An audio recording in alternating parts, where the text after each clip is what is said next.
Okay, I believe we're streaming. Well, according to YouTube, we're live. So let's transition to the very empty podcasting room because not everybody who's going to be on this podcast today has had a picture drawn. So welcome, Pony. I'm hearing an echo. Oh, Bun, is that you? Someone else join. Oh. Yeah, that's Chalkfee, aka Art Bun. Anyways, welcome ponies of post-apocalyptia to the very haphazard train wreck that is the first episode of the Rad Meter podcast. Totally not a copy of East Corp's Break Room podcast in any way, shape, or form. I guess we'll start with introductions. I am Comic Sans Pony, or Comic Sans, named after the best font in the world. I am the author of Unscrewed Audio Files, its sequel, Brittlestein's Quest Audio Files, and the third book in that series, or I guess it's a series of audio clips put to transcript or something, Hold the Pineapple. As well as Followed Equestria Icarus. I'm also the lead project person for this project of The Storyteller, a Followed Equestria lore series. I also review comics, but I haven't really made a review in like over a year. My other channel is quite dead. I'm working on it.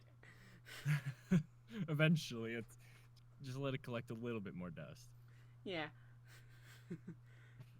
So, joining us today, those of us who are available today for this podcast, is the star of The Storyteller, the titular character, The Storyteller, aka Paladin Whiskey Pickles, voiced by Forrest M. Ta-da! You can tell a little bit about yourself, I guess. Well, I have a YouTube channel that I record other people's audiobooks for, and including one of yours. I will get to the second one eventually, and hopefully the third one. They were a lot of fun, by the way. Thank you. They were fun to write. They were a lot of fun to record and find sound files for them. They're real good. Yeah.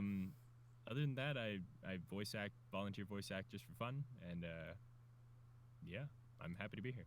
Yeah, you were like before I even had anything really planned on. Like I messaged you on FimFiction. Hey, would you like to voice this character for an audio drama thing? And you're like, sure. I had nothing planned back then, but you were like, sure. I was like, yeah, why not? Like, I love narrating. Yeah, a lot of fun. The character, he is a character, but he also is a narrator. Yeah, that's what I love about him, is that he's like has that narrator style voice, but he's also like a character that you still need to act. Like you can't just monotone your way through it like a normal story. So it's gonna be quite interesting how the future chapters go.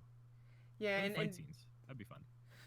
Well, I think there's I don't want to spoil too much, but I think there is a scene where your character does jump into the fray, but it kind of skips to after the battle because it would be hard to script that battle. So I'm like, true that. Yeah. Hello. Oh, okay. Hello.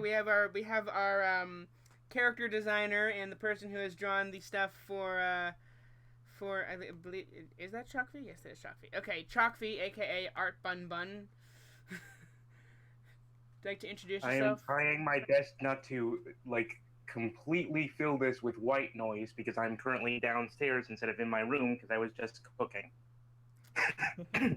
Okay, well, would you like to share a little bit about yourself? Hello, I'm Chalkfee. I'm, I guess, technically an artist, apparently. I've been shoved into this position, but it works for me. My main channel is Chalkfee. Wow, that's dumb. I have a channel called Shockfee where I do analysis and art stuff on it. And I designed all the characters, including the really cool weapons that will never actually get used within the story. Yay! Well, you didn't. Oh yeah, like Well, actually, the storyteller's main weapon, which I'm not gonna spoil here. He does. I think at least explain what it is in story. But he's not currently here. But one of our two musician ponies, Cool Man Stan, who in universe is an ex-Enclave, and he has a dubstep gun or a bass cannon, pretty much. That's awesome. We here at Nuclear Horseman Studios really enjoy sonic weaponry for some reason.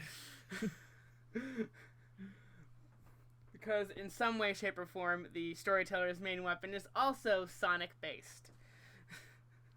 That it is.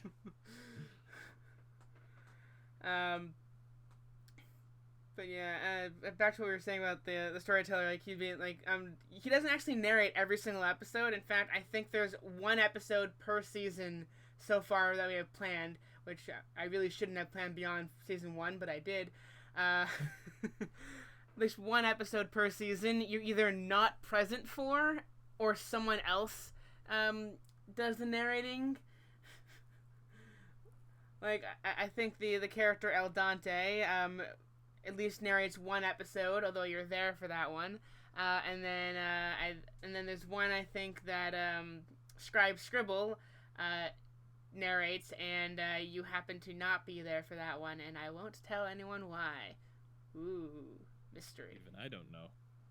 I haven't written that script yet, so I wouldn't have sent it Not to you. even you know. Oh, I know why. Okay. I could spend the entire hour laying out every single plot point of the story behind the scenes, explaining like what the storyteller is doing wandering the waste. I could explain that, but I'm not gonna, because of several reasons. One, I need to get better at not doing that. But also because on my other channel, my MLP comic book reviewing channel, I have a sort of like ongoing story arc there as well that I've been neglecting for a year. But the person who is voicing Scribe Scribble, Cadet Redshirt, voices a character in that named Cloaked Dagger.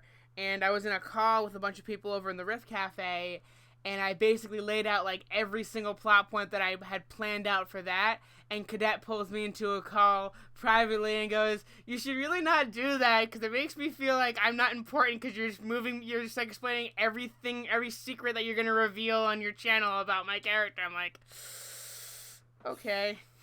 It wasn't exactly that words, I'm paraphrasing, but it's like, if you want to keep things secret, don't just tell them to everyone who's willing to listen. I'm like, okay. Oh, great. She's probably gonna listen to that. And like, you're painting me in a weird light, comic, because the character of Cloak Dagger is actually a very key person over there on that channel. It's a changeling character who's unreformed, and I'm not gonna get into it. I feel like I'm yelling. Am I yelling? No. I think I am in reality, but I've set the volumes on things to the point where it doesn't sound like it. Only kind of. Yeah. Okay. So I guess we should. I guess I should see if we have any comments. You know, I never shared out that we had started streaming. Probably should have done that. Yeah, it's a test anyway. It'll be posted to the channel at some point whenever. That's okay. I'm gonna just talk about random stuff while I, go through all my different chats and say that we are live now. We is live.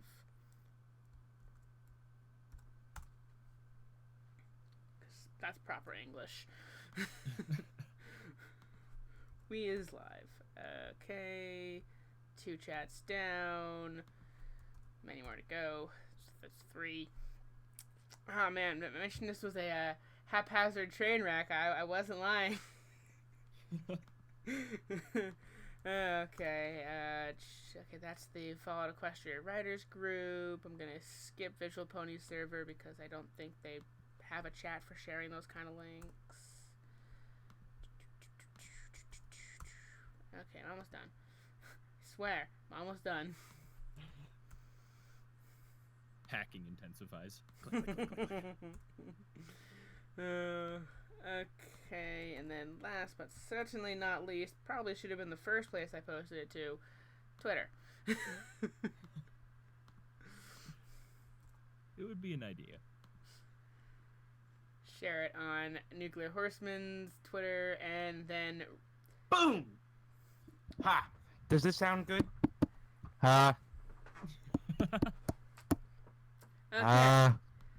Okay, I have... Is my actual mic working? Yes. Anyways, so I guess I should, I don't... Oh, I would like to say this because you said it earlier, and I really wanted to mention, to comment this, but, I just want to say, this is definitely nowhere close to the most train wreckiest, podcast I've been in with you. Nowhere close. Wait, what was the other train wreck of a was it talking about my HackOn panel? Yes. And also Chaotic Lawful, and That wasn't really a podcast, but it was technically. It even was though also a train wreck. It was just a fun train wreck. that Chaotic Lawful, for those who don't know, was a D&D stream that I had been doing over on what should be my main channel, but it's the least subscribed of all my channels. Least subscribers, Including this one. It has less subscribers than this one. How? This one's been up for like 3 months, and we haven't put like a video out. Maybe 2. We put out a few. Nothing important. A promo and our version of End of the Trail. Which End of the Trail was gonna be used as our theme song, but I'm like, let's write our own, and so we did. I think a part of that was me being like, shouldn't we just have our own? I'm like, I'm just being lazy. We have like semi-professional musical artists on this team. We could use them. Okay, Coleman Stan, he's probably, like, I actually know him in real life. He is, I guess I'll go through who else is on the crew, who's not, crew and cast, who's not currently here. Let's describe their roles, because we need something to fill time. Art Bun Bun, I don't think we actually said it. He's, he was our head artist, but I kind of downgraded him to kind of just concept artist. Which means I have less pressure. Yes. Because initially we were going to have this, like, sort of kind of animatic style for the Storyteller series. Like, if you know the videos, like, that comic was talking about from his own channel, or just anything from Lightning Bliss, Dr. Wolf, those sort of people, it was in that style. Yeah, where, like, there's, like, kind of still poses that change based on the emotion, and instead of having actual walk cycles, they would slide across the screen kind of thing. Sometimes they have a semi-walk cycle. Sometimes they do have a walk cycle, but like 2 people actually have a walk cycle. Or they zoom in on. And who's the weird Christian dude? I don't know. Brawny Buck. He's not weird. He's not a weird Christian dude. His entire channel is based on putting Christian morals into My Little Pony. Yeah, I never really saw it as that, but okay. I knew he was Christian. I just didn't think it was that much of his identity. Well, what he considers his main content, the moral thing. Oh, the moral of the story. Anyways, yeah. So the one that nobody cares about. I like that series. Anyways, or they'll zoom in on a character and just have them move up and down as they move across the screen to kind of simulate walking. We were originally going to do that for Storyteller.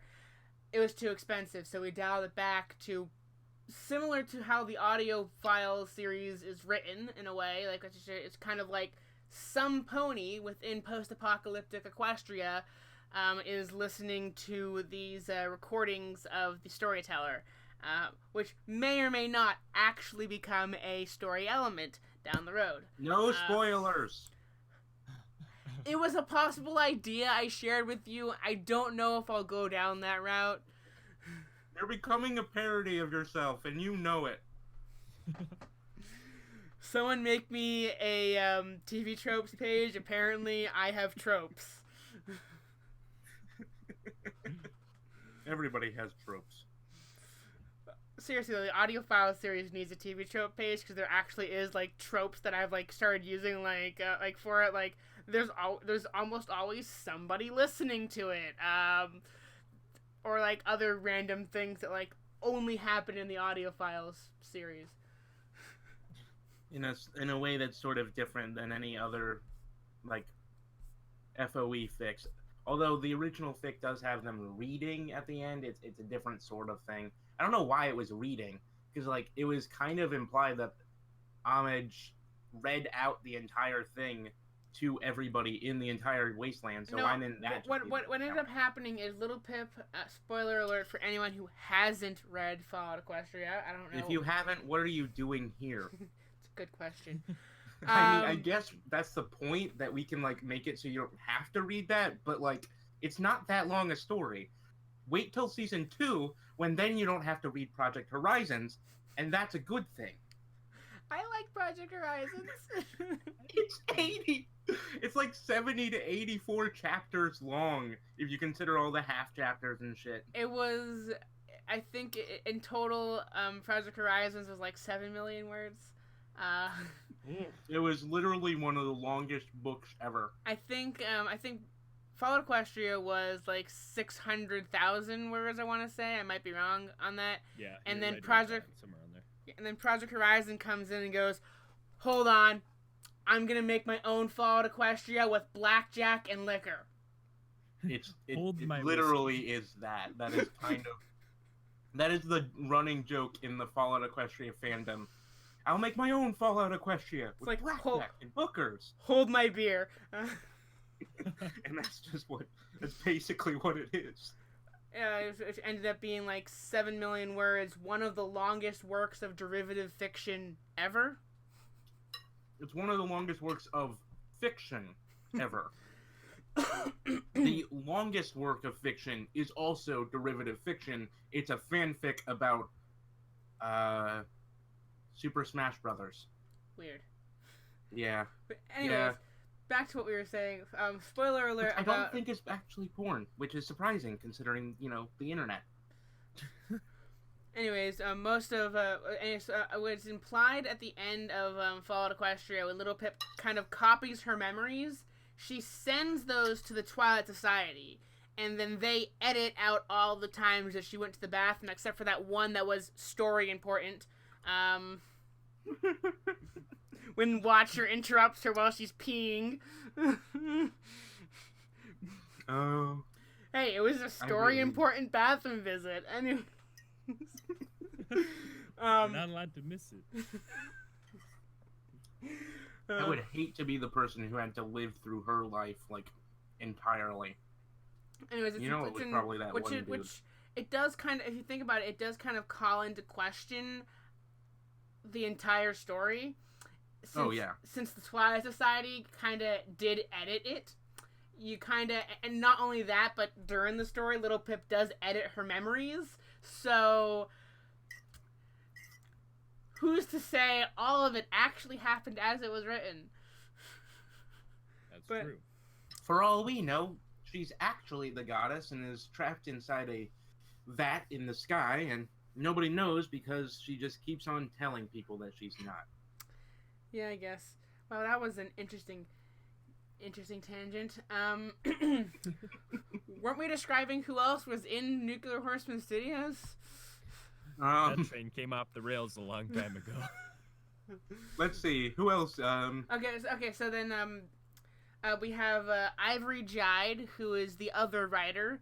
Despite not being too familiar with Fallout Equestria, he is familiar with writing audio dramas. He took the initiative when I initially put out a thing for my first run of casting calls. The first video that was on the Rift channel and my channel, but not this channel, about casting calls. I don't think this channel existed when I made the first casting call.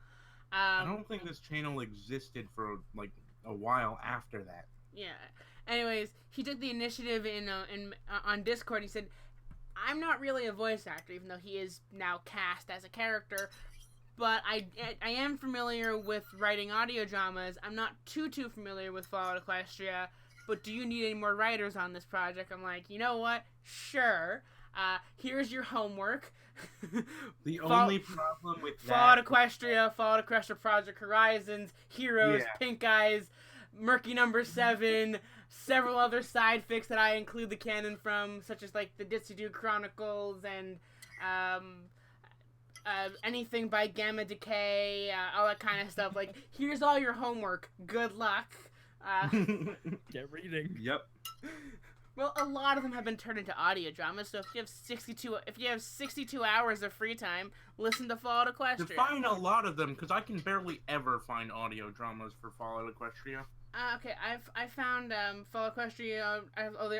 There's Fallout Equestria, which has at least 2 or 3 incomplete, some complete audio dramas. You have Crazed Ramblings. You have Visual Pony the Narrator. I think there's a quote-unquote official audiobook being made. I put that in quotes because the reason why I like the Crazed Ramblings one, but apparently everybody else thinks the reason why no.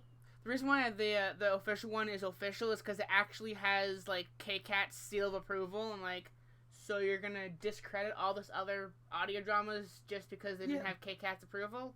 Cool. But cool. I mean, like, there's also a porn fan fiction of her fan fiction that also has her approval. So. Yeah, or it's chapter 20.5, aka Orb 8, which, yes, that is, it actually is counted as canon and was included in the most recent printing of Fallout Equestria. I have that book. Anyways. Of course you do. I also have the I also have Duck and Cover and Make Love Not War printing, but I got that one at BronyCon. Anyways, as I was saying, we keep getting sidetracked. Got a little distracted. That's the point of podcasts. That's what podcasts are for. You have fun and get sidetracked at Anyways, the same time. Visual Pony has also done Project Horizons and Pink Eyes, and is as well as his own fic. I think it was what was it called? Duty. And then he's working on Homelands, but you can only listen to Homelands if you toss him $1 on Patreon, because it's Patreon exclusive currently. Won't be released till like 2019 or 2020 to the public. And then Pagan Sai, I'm bad at pronouncing his name, has done Merchants of Hope, The Long Winter, Stable Tech R&D, and Chumming Waters, which are all interesting fics that I do highly recommend, and not just because I'm friends with the authors, because Oh yeah, I was gonna list all the fics that I tried to write, but then I decided not to, or I forgot. But I'm an author too. yeah, You should keep writing them. yeah. Instead of coming up with ideas, writing like 2 or 3 chapters and ignoring them. I've written more than 7 chapters in some things. Yeah, you have the Sourpuss dossier or whatever, however the fuck you pronounce that. Sourpuss dossier. Okay, so just because I can, and because I'm allowed to, I'm going to derail this further. I have written several, including 2 versions of Sourpuss's dossier, Fallout Equestria Black Flag, Fallout Equestria Swordmare, Fallout Equestria Portal Problems, and a couple chapters of one that I haven't released called Fallout Equestria Shonen Hunter. Ooh. And also a future project here that I will not mention for... Because it's in the very beginnings of a development and requires a much bigger budget to even put out. Yes. But yeah, I think Portal Problems was like also a crossover with Portal, and had the main character be a descendant of Ariane, and so they were a Nazi. not a descendant, the niece of Arian. Because I thought it would fit, because instead of because in the whole thing, the whole joke is that she hates zebras, and it would fit the Fallout Equestria universe. That there would be a Yes. propagandist who would hate zebras. True. And then I think Swordmare was kind of be someone who thinks they're the comic book character mentioned in Project Horizon's Swordmare. Yep. I think she's mentioned in the original fic too. It's a fiction, like it's the pony version of Grognak the Barbarian. I guess, yeah. Let's see what and then Black Flag was gonna be like the Harpy characters from the movie, right?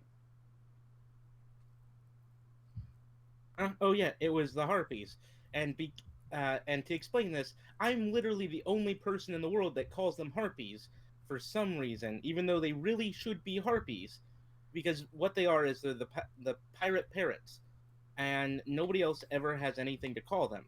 But the thing is that every single one of them is named after a mythological harpy from Greek myth. And so I decided to go with that naming convention. So the main character's name was Electra, and stuff. Yeah, but then you abandon those stories. Well, I'm going to restart them. Maybe. I like Sourpuss's dossier because that's the most interesting one. And really. you're gonna tie that into to my whole. All my fics are tied together. Even Storyteller will have references to my own fics because I'm narcissistic like that, I guess. Everyone is. It's the Fallout. Look, we are a fandom within a fandom within a fandom. We are a sub fandom, I like to call us. But us specifically are like a sub fandom of that sub fandom, and we are very niche. We get to be narcissistic and self-referential. You wanted your cat pony ghoul basically because he's sourpuss. He's not really a cat pony, but still. And Screwloose, who acted like a dog, to meet, but it didn't. I don't think it would work. It would have been fine. I just wanted her to chase his cat, which is Grumpy Cat, because reasons. Well, but I mean, that didn't work out. I guess I do have I did kind of put it into Unscrewed Audio Files that even though she is quote unquote cured of her insanity, she does occasionally revert back to barking and biting. In fact, I think she even has the trait of Dogmare. Which, by the way, Forrest, since you finished Unscrewed, I did technically tack on one bonus chapter. That's all the perks and special of the character. Oh, okay. Not that would be that would be useful for an audiobook. Not that would be that interesting to listen to, but then again, Forrest, this is going to be a weird compliment. I could listen to you read the phone book. Thank you. I take that as a compliment.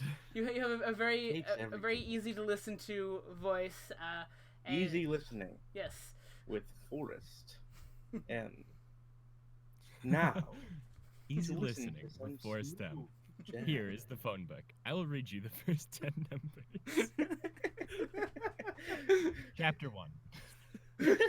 Chapter 1. The A's.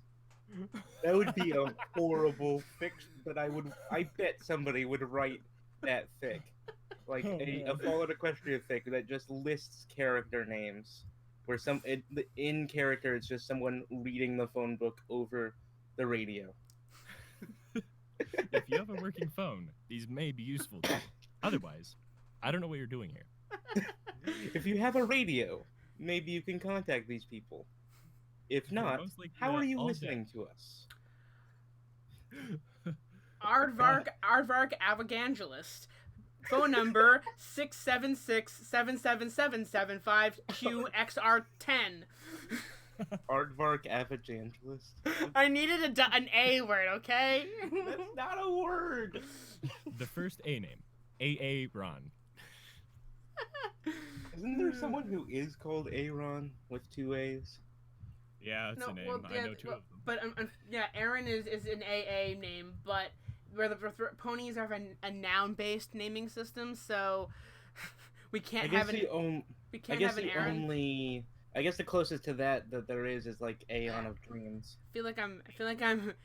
I still feel like I'm yelling, and I guess it probably because I have headphones in, so it's like I just feel like I'm being louder. It sounded like you were yelling when I was downstairs, but now that I've come upstairs and plugged into my computer, it doesn't, which is weird. Oh, that's right, because I have my volume down to 30. Oh man, dang it! I must have been yelling this entire podcast. Fuck. We have somebody watching us, by the way. Yeah. Hi, Anime Wolf Gamer. How's everybody's favorite Wolfie? Well, I don't actually have the stream going. Yeah, I have the live dashboard going, but I'm not actually viewing the actual stream. technically we have 5 people watching us, but nobody. Well, Anyway, some of those might just be people part of NHS. Actually, I have a fic that's unreleased as well that I didn't mention. It's called I think it's tentatively called Wasted Miracles. It's kind of a sequel to Icarus, so I'm considering waiting until Icarus is done before I release it. How long until Icarus is done? Because then somebody could make an audiobook and I could actually listen to it. Because I don't like reading fics. I'm not an anti-intellectual. I go to college. Sorry, what was that, Forrest? I made an audiobook of oh man, there's a couple of them. If you go to my channel, a shameless plug here, I record audiobooks. Yes, he has done several of Gamma Decay's books. He's done mine. He's done mine. Which Forrest, all of my the actual official audio files series, Unscrewed, Brittle Shine, Hold a Pineapple, and whatever I do after that for that series, I'll let you do those on your channel. But any of my long form Fallout Equestria fics like Icarus, I probably would want to make the audiobook myself and post to this channel. Okay. That's you and your squeaky voice. I need to get something. My voice is getting actually a little hoarse. Well, maybe you should stop screaming. Little horse. That's a good one. Ha. Ha. Good there. Okay. Bun laughter. Ha ha. The basic premise of Wasted Miracles, I'm actually not going to spoil. But it was another interesting way of telling a story, much like the audio files being told through audio logs. Wasted Miracles was going to basically be someone publishing their story in a newspaper in the Wasteland called the Junctiontown Tribune.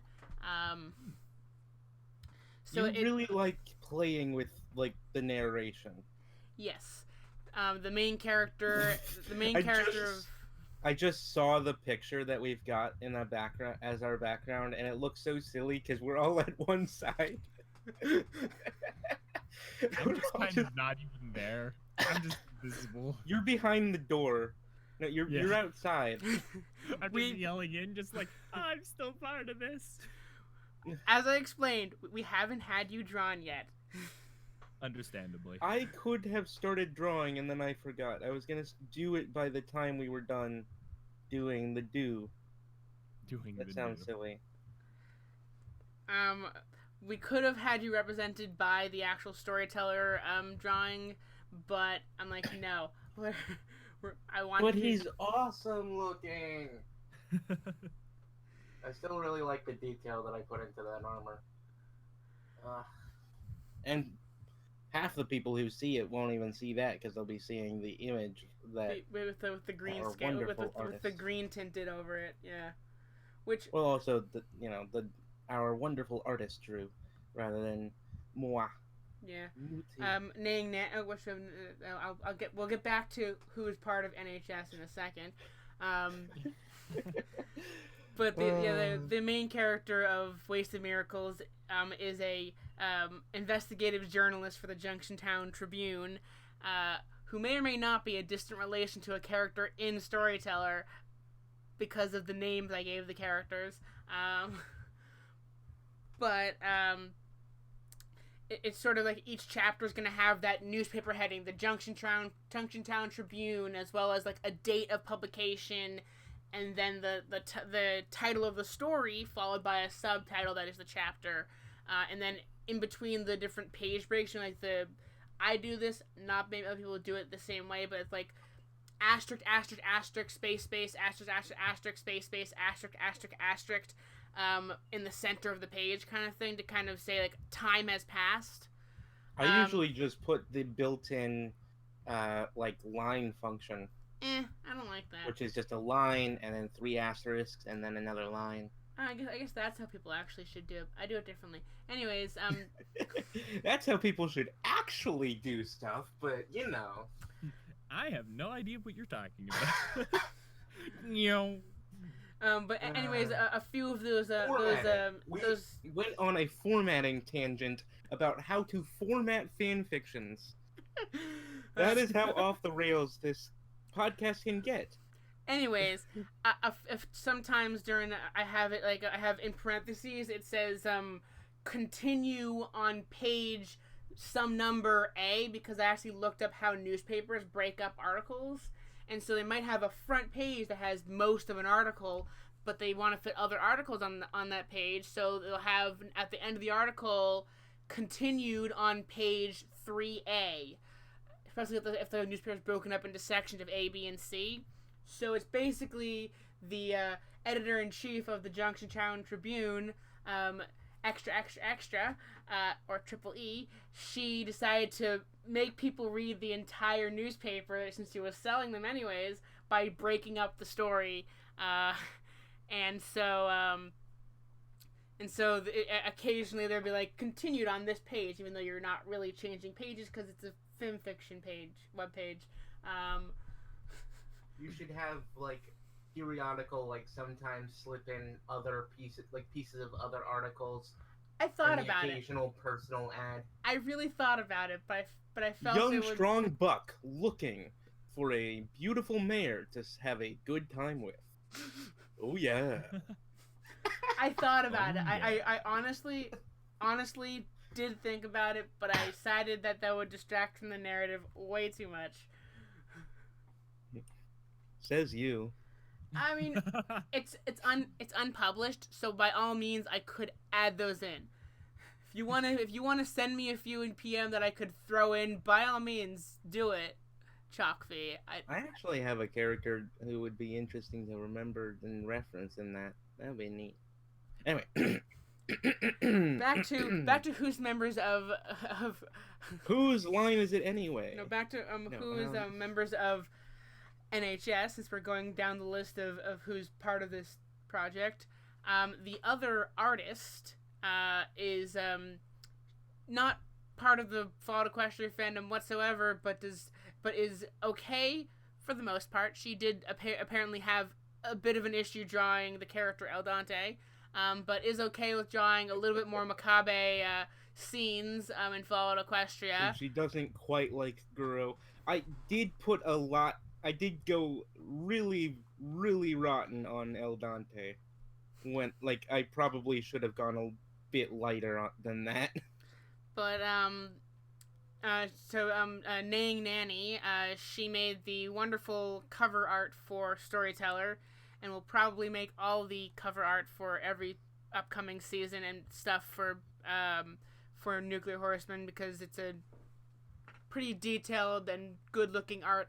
Although I'm not entirely sure why she went for the square aspect ratio. I don't know exactly. I guess it's probably because she's drawing on her phone or whatever. I don't know. I mean, I'm hoping at least. Isn't she the one that's drawing on her phone, or was that? No, that was Fluff Dragon. Right. I'm confuzzled. Well, to be fair, Naying Nanny is friends with Fluff Dragon, so I can understand the confusion. Fluff Dragon. The Fluff artist formerly Dragon is known such as an Burgundy adorable- Patches, now known as Fluff Dragon. Fluff Dragon art. Yes. I just wanna huggle the Fluff Dragon because it just sounds so adorable. Fluff Dragon. Basically, through Chaotic Lawful, I met this other artist named Nay Nanny, whose OC is a not a sea pony. She doesn't like being called She's a a sea Kelpie. pony. She's a Kelpie. It's She's a sort Kelpie. of unclear exactly how she wants to use that terminology. She just wants it. She just wanted a water horse, and she thought Kelpie was cute. Yeah, And, you know, I mean, I kinda guess is. Hippocampi might be a better Well, name. the thing is that I still say that hippocampi should be the name of the damn sea ponies, because they turn into hippogriffs. Yeah. It would be etymologically interesting. It would be like they would have a name other than sequestrians, because they're never actually called sea ponies in the show. Maybe there's copyright issues revolving around it. It's a freaking ancient Greek word. They can't copyright it. Nobody can. I don't know. They have hippogriffs in it, which is only slightly less ancient because it was created later as sort of a fan fiction of that, because that's how mythology works. Like some of the best works of fiction, if you didn't know, are technically fan fiction of like older mythology and history. Like Dante's Inferno. Fun. It's fan fiction. Anyways, well, the Bible. Speaking of dialing it back to Nang Nanny, her OC, apparently the head of her OC is like the size of a regular pony's torso. So when we ever get around to having her on the podcast, see that if you're looking at the video of the podcast, the hole in the corner of the room, her head's gonna be poking through that hole because she's too big to fit in the room. I spent so long trying to draw her as a cute thing in a bathtub, and then I had to change that bathtub to fit like a mutated turtle inside of it instead. Ugh. Retrofitting. It's the Teenage Mutant Ninja Looney, Teenage Mutant Ninja Looney. On that note, Turn a little bathtub. we can move on to voice actors. Well, we've already No, introduced actually, our we haven't. We come mentioned Coolman Stan, who's one of our musicians who's making the theme song. When I mentioned his bass canon within the unit with his in-universe character has, but we have another character, the Stable 2 Stallion, aka the Chris Pony. we just call him Edgy Songhorse. Yes, because his Followed Equestria OC, I don't know if it's his only OC, but his Followed Equestria OC is quite edgy, so I jokingly referred to him as Edgy Songhorse, and he's perfectly fine with being nicknamed that. He has sharp teeth and a leather jacket. He looks like and he's a raider. black and red OC. Black and purple. Black and purple. Black and like pink. Like he's the like fandom version of, you know, Fizzle Pop Berry Twist. Pretty much, I guess. I didn't Because remember the only her reference acting. image I had of him was an image that that Stable 2 Stallion, the Chris Pony, whatever you want to call him, had on his DA, which was a hand-drawn traditional art piece. So how that converts to digital art will be up to chalk for you, I guess. Yay! I was going to give him a bass cannon that was red instead of blue, and I thought that would be neat, because that bass cannon is based on the weapon from, I believe, Saints Row. I don't know. But I've decided now, randomly, to give him the sonic weapon from the Big MT. The Big MT. Because there's I thought that in universe his character was kind of gonna be an X-Raider, maybe a bounty hunter of sorts. No reason why he can't have a Sonic weapon. I like Sonic. Sonic! Gotta go No, wait, fast. that sounds wrong. Oh, Sonic is the worst. I mean, no, I love it. I love every bit of it. Even the TV shows. But if you know what I'm talking about, the TV shows have inappropriate content in them. I haven't seen any of the Sonic TV shows. But anyways, Literally back to every Nuclear one of Horseman them has Studios. fetish people. Back to Nuclear Perfect Horseman non sequitur segue. Then I guess think we didn't mention the DCP. well, DCP, like me, is basically the keeper of the lore. He is a really, really intense when it comes to keeping to the lore kind of person. Like, I'm not sure how he feels about Project Horizon, which a lot of people say breaks the canon of Fallout Equestria, but like he knows a lot about Fallout lore, a lot about Fallout Equestria lore. So I just toss him any script I write and say, are these facts in line with canon? And if I have to make anything up, which I did for some of the stuff on Power Armor and even some early life stuff for Derpy, I get his opinion on whether or not that still works within the canon.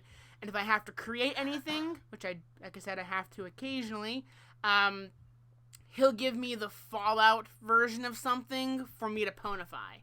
Like, for Power Armor, slight spoiler alert of the Steel Ranger episode, he gave me the basic model types for all the Power Armors that are canon to Fallout, and I adapted them to My Little Pony by like adding random things like Applebuck after their name. Does that include name the or semi-canon model type. ones, like the? Hey, does that include the semi-canon ones, like those weird, slick, alien-looking ones in Tactics? Because I like those ones. I don't know if he gave me the all I know is that we had the. Actually, I can bring it out. Let me go through my old text chats with him. If you really want to know. Because I like those shiny ones. They're like, they've got alien eyes, and it's so silly. I kind of want to make a fic just to put those in them. Okay. So, I had to somehow create a version of the T-45D, the T-51B, the T-60A, the quote-unquote XO1 armor, the APA Mark 1, and the APA Mark 2. Does that include the Enclave ones? XO1 is Enclave, but that's kind of post-war creation, not a wartime creation. Well, that's the point of the Enclave. The whole point of the Enclave is that they kept on developing their stuff post-war. That's although within the Fallout Equestria universe, the Enclave are the Pegasi, and they have different armor anyways. So but they still kept on. I think they still kept on developing their armor a bit. They still did, yeah. It's definitely described that Navarro armor is bulkier and older than Thunderhead armor. I did borrow Enclave armor to help me design our friendly neighborhood storyteller's armor, because I liked the idea of a particularly resistant armor, so I decided to base it off of Hellfire armor, but that's technically a Enclave version, and I just ended up making it copper, because copper looks cool. Well, I mean, fine, might as well reveal what kind of armor he has, since Mr. Chalkview over here just mentioned what it's based off of. It's basically it's a civilian set of armor, which is a weird thing to say since it is armor. It's a prototype Tartarus fire armor. Basically, it's a armor that was initially going to be used for fire ponies if the war ever ended peacefully. It was never put into production, and only one suit was made, and that is what the storyteller wears. Huh. Somebody asked who Forrest was. Oh yeah, that's Kerr Dragon. There and one of the writers in the Fallout Equestria writers. The one that helped me edit, because yes, and because Gamma Decay is currently taking a break from editing, they're helping me edit as well. No, he's not a writer. He's a voice person mostly. Yeah, he isn't a writer. I read people's stories. Does that count as writing? No? Okay. I mean, it's a pretty important skill in this fandom, because there aren't that many voice actors around. And I just realized I had my volume to half on my computer, which means that everybody on the podcast was listening to listening to half volume of everybody for the past hour. See, I've been listening to half volume because you've been screaming. I don't notice it. No, well, are you listening to the actual stream? Because it may have been slightly quieter for the past hour, and now it's going to be much louder. No, I have not. Because the way that I have to kind of do this stream is I have whatever my computer would put out as audio looping back through the microphone jack. So when my computer was on half volume because I was listening to some stuff. They aren't. Yeah, maybe we should leave it turned down a bit because we just got super, super, super loud. Apparently. Okay. Yeah, K-Dragon 6 is mentioning that we just. Okay, we're back to half volume. Is that better? Okay. Anyway, because it was asked, I am Chalkfy. I'm a New Yorker bunny. I'm cute and fluffy, and huggy. I want hugs. I am Comic Sans Pony. I am the broken horned unicorn. He's the squeaky, edgy one. No, I'm not edgy. Okay, he's the really squeaky, loud one. And Forrest? Yeah, I'm Forrest M. I'm the one with a fairly deep voice, I guess, who likes to record things. Yeah, compared to the two of us, you have a fairly deep voice. Although compared to Comic, some girls have deep voices. Hey! Whoa. Yes, in case anybody was confused, because I get this a lot, especially over just listening to audio, because when I get excited, my voice goes high pitched. I am, in fact, a guy. Who knows about me? I'm a bunny. I'm cute and fluffy, and no one cares. I'm a headless voice. What was that? Hello? Hello? Hello? Hello? I'm sorry. Oh no. Oh no. Did I break it? Did I break it by How did you clapping? break it? Chalkfy? Did I break it by clapping? Chalkfy? Jockey, can you hear me? Hey, Jockey, can you hear me? Yes, I can. I can hear both of you. What happened? I just clapped.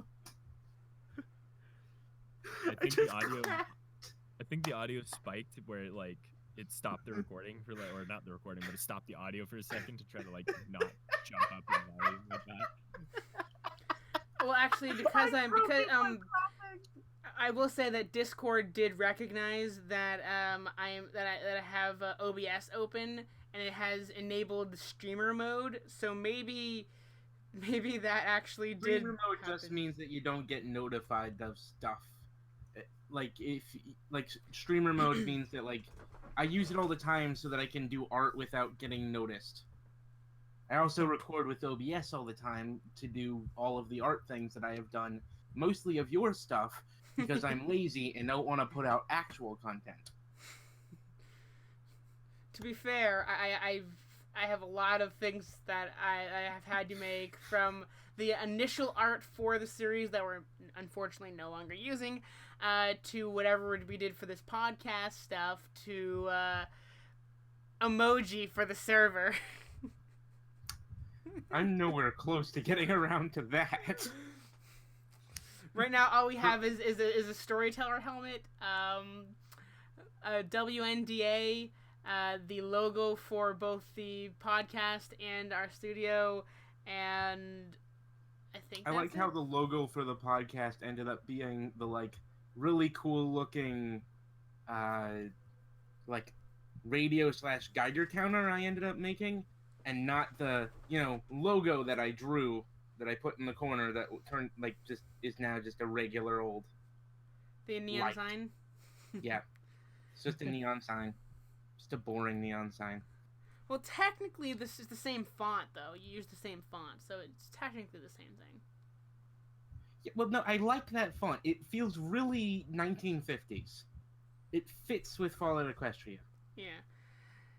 Okay, and then we have there's edgy reeling the conversation back to what we've been trying to discuss for the past hour. We have so after Cool Man Stan and Edgy Songhorse being our music department. We talked about DCP too. And then DCP being our keeper of the lore, just making sure that everything is in line with what exists for what is canon, quote unquote, since anything besides FOE is the original fic is technically not canon. It's a tiered system. It's like how in MLP you can consider just the show canon, or you can consider the show and the comics.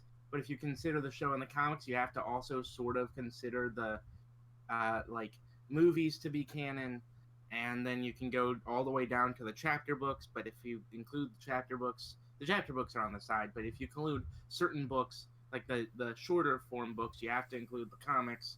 Yeah, it's kind of like that. It's a tiered system. It's a pyramid. Yeah, you start have, at the top with FOE, and then you go like the second one, which is just like most of the pyramid, and that's the Big Project Five. Horizons. Just most of the pyramid is Project Horizons on its own. Because Project Horizons does make reference to Pink Eyes. Did it? Yeah. Because Pink Eyes came out after Project Horizons started, and Pink Eyes made reference to that. While Blackjack, spoiler alert for anyone who hasn't read Project Horizons. I read some of it. While Blackjack is up in the Enclave settlement of Thunderhead, a much more accepting of helping the wasteland than most other Enclave settlements, because they're like the Steel Rangers. They can do whatever the fuck they want in their particular settlement. It's situated on top on a cloud-based platforms that are arranged around the top of Shadowbolt Tower, which is the Ministry of Awesome hub for Hoofington. Ministry of Awesome is awesome. Anyways, Thunderhead, while Blackjack is, I think, using a zebra stealth cloak to hide because she's a robot unicorn, she's watching a advertisement for a new okay, show. So that is later than I had stopped reading it. Yes, probably. And the advertisement, it's called Wastelanders, and it shows comically overplayed versions of, I think it's for either a movie or a TV show, with comically overplayed versions of all the characters from Little Pip to Blackjack to even Puppy Smiles.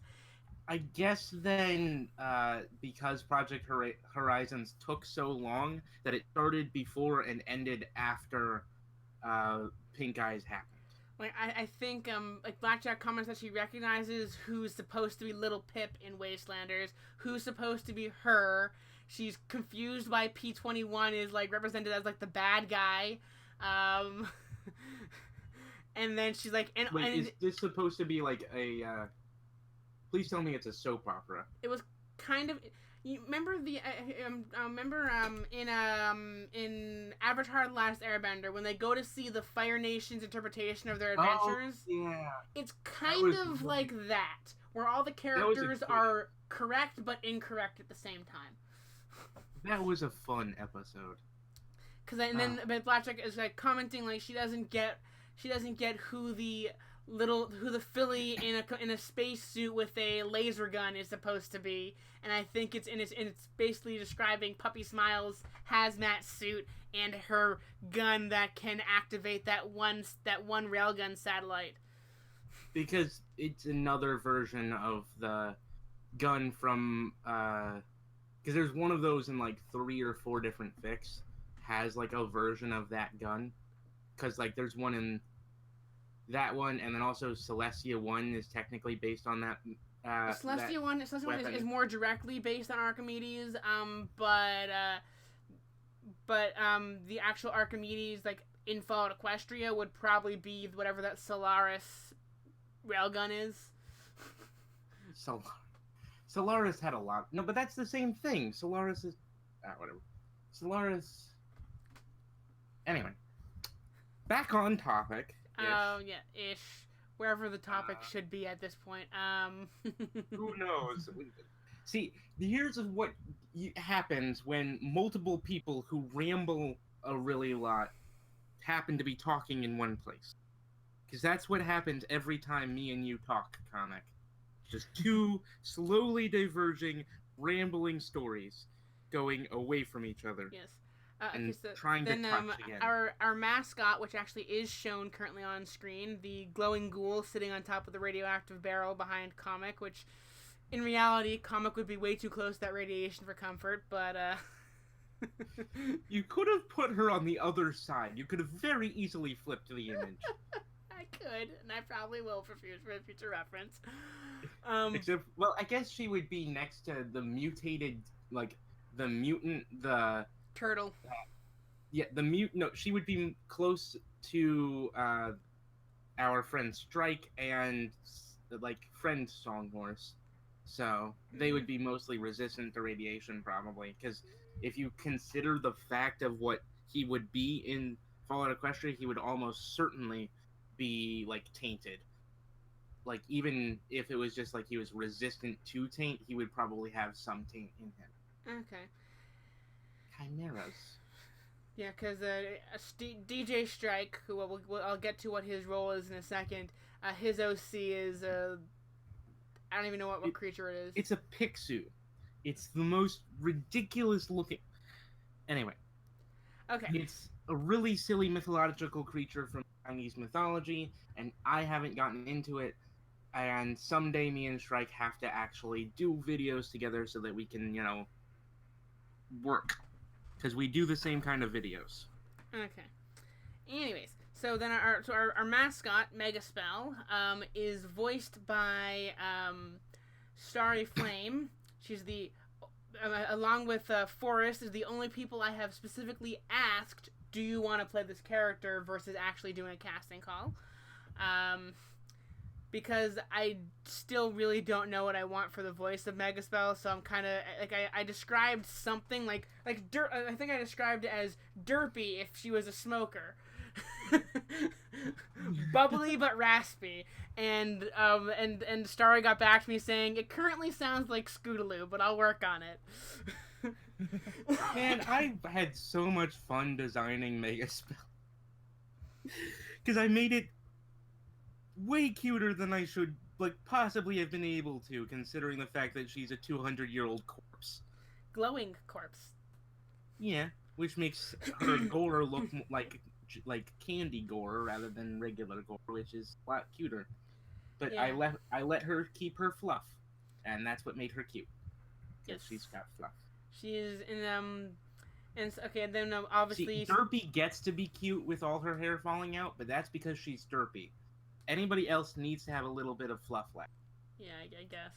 Anyways, and then obviously the storyteller is voiced by Forrest M. Say hi, Forrest. Hiya, hi. Damn it, you didn't say hi, Forrest. Hi, Forrest. Wait. If somebody gives you that setup, you have to do the really lame, overplayed joke. It's tradition. Yeah, Forrest, My humor is somewhere else. You've been very quiet, Forrest. I have been. It's very entertaining to listen to you too. I'm not gonna lie. Says the professional voice actor. I'm not a professional. I don't get paid for this. The amateur voice actor. There you go. You're probably one of the closest to getting paid beyond the artists and the music people.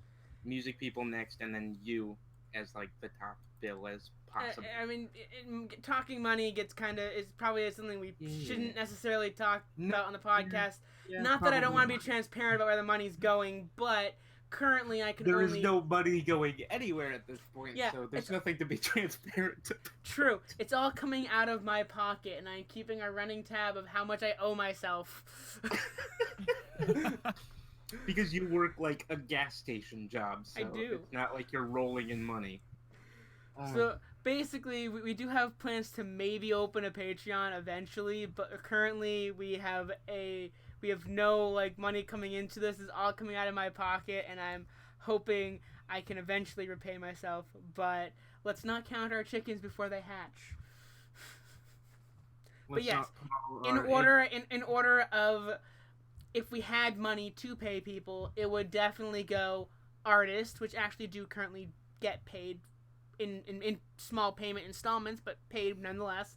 Out of pocket. Yay, out of my pocket, yes. And then it would probably be musicians.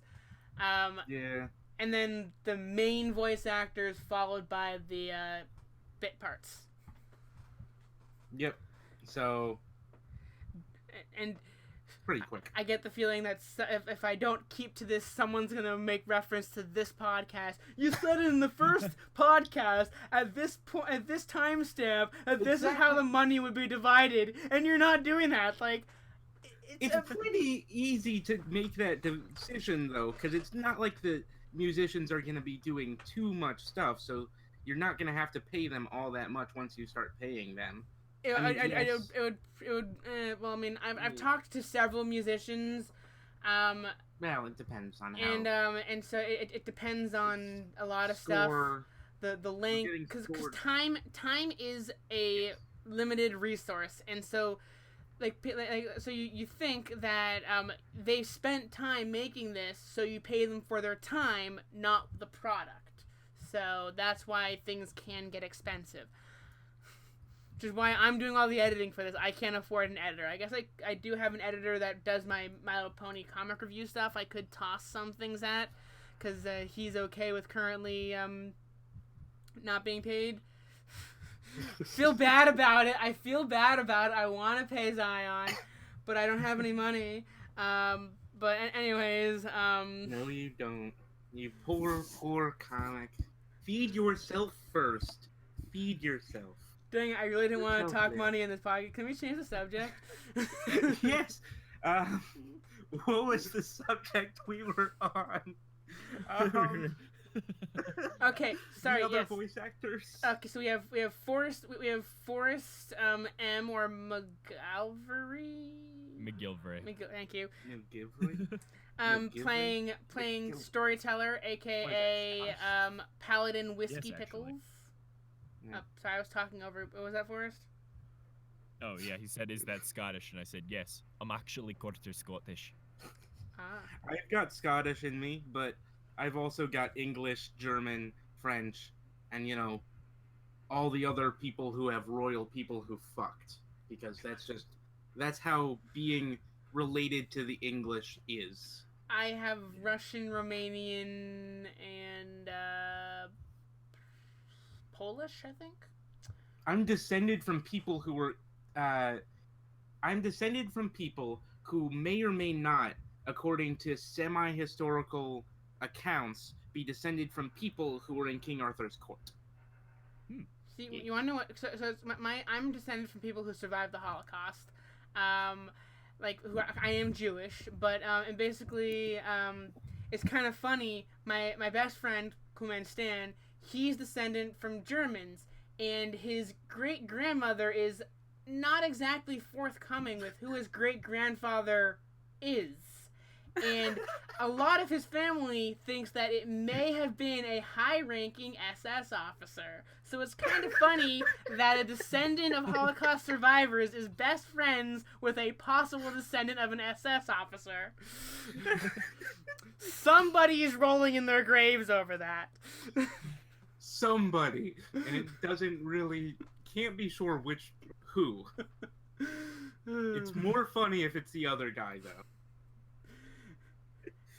Myself, It's like, Yep. I was gonna say it's like what he likes to always say.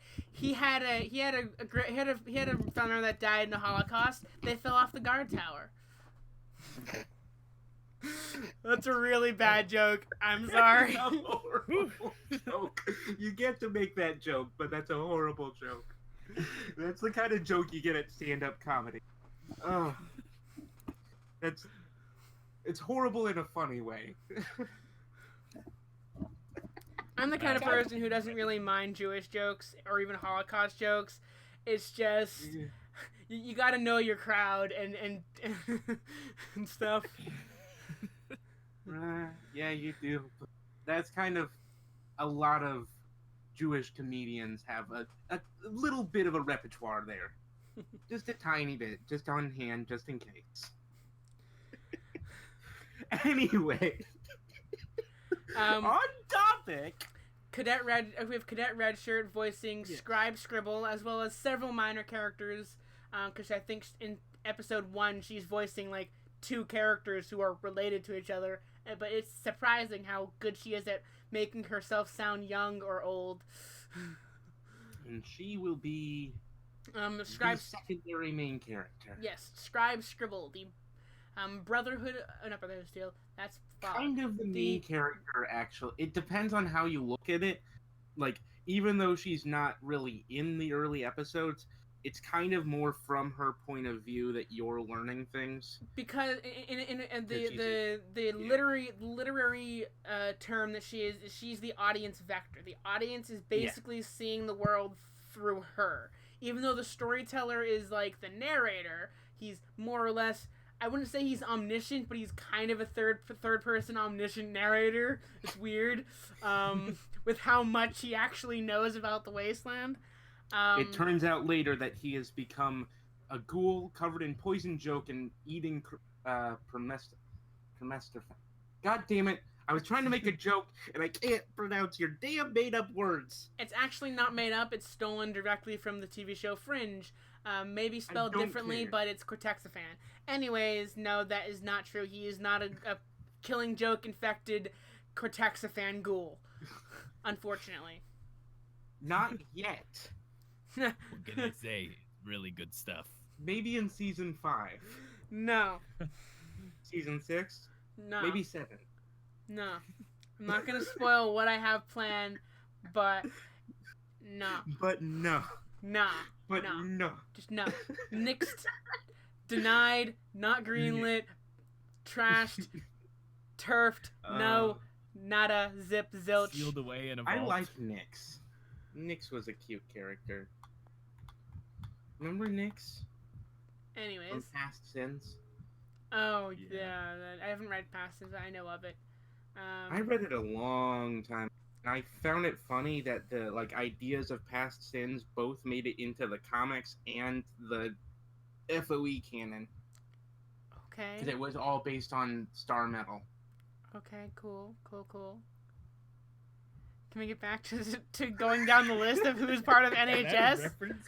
Is that a reference yes. to Brooklyn Nine-Nine? Yeah. Cool. I just say that sometimes. I actually have not seen Brooklyn Nine-Nine. Well, now you need to watch it.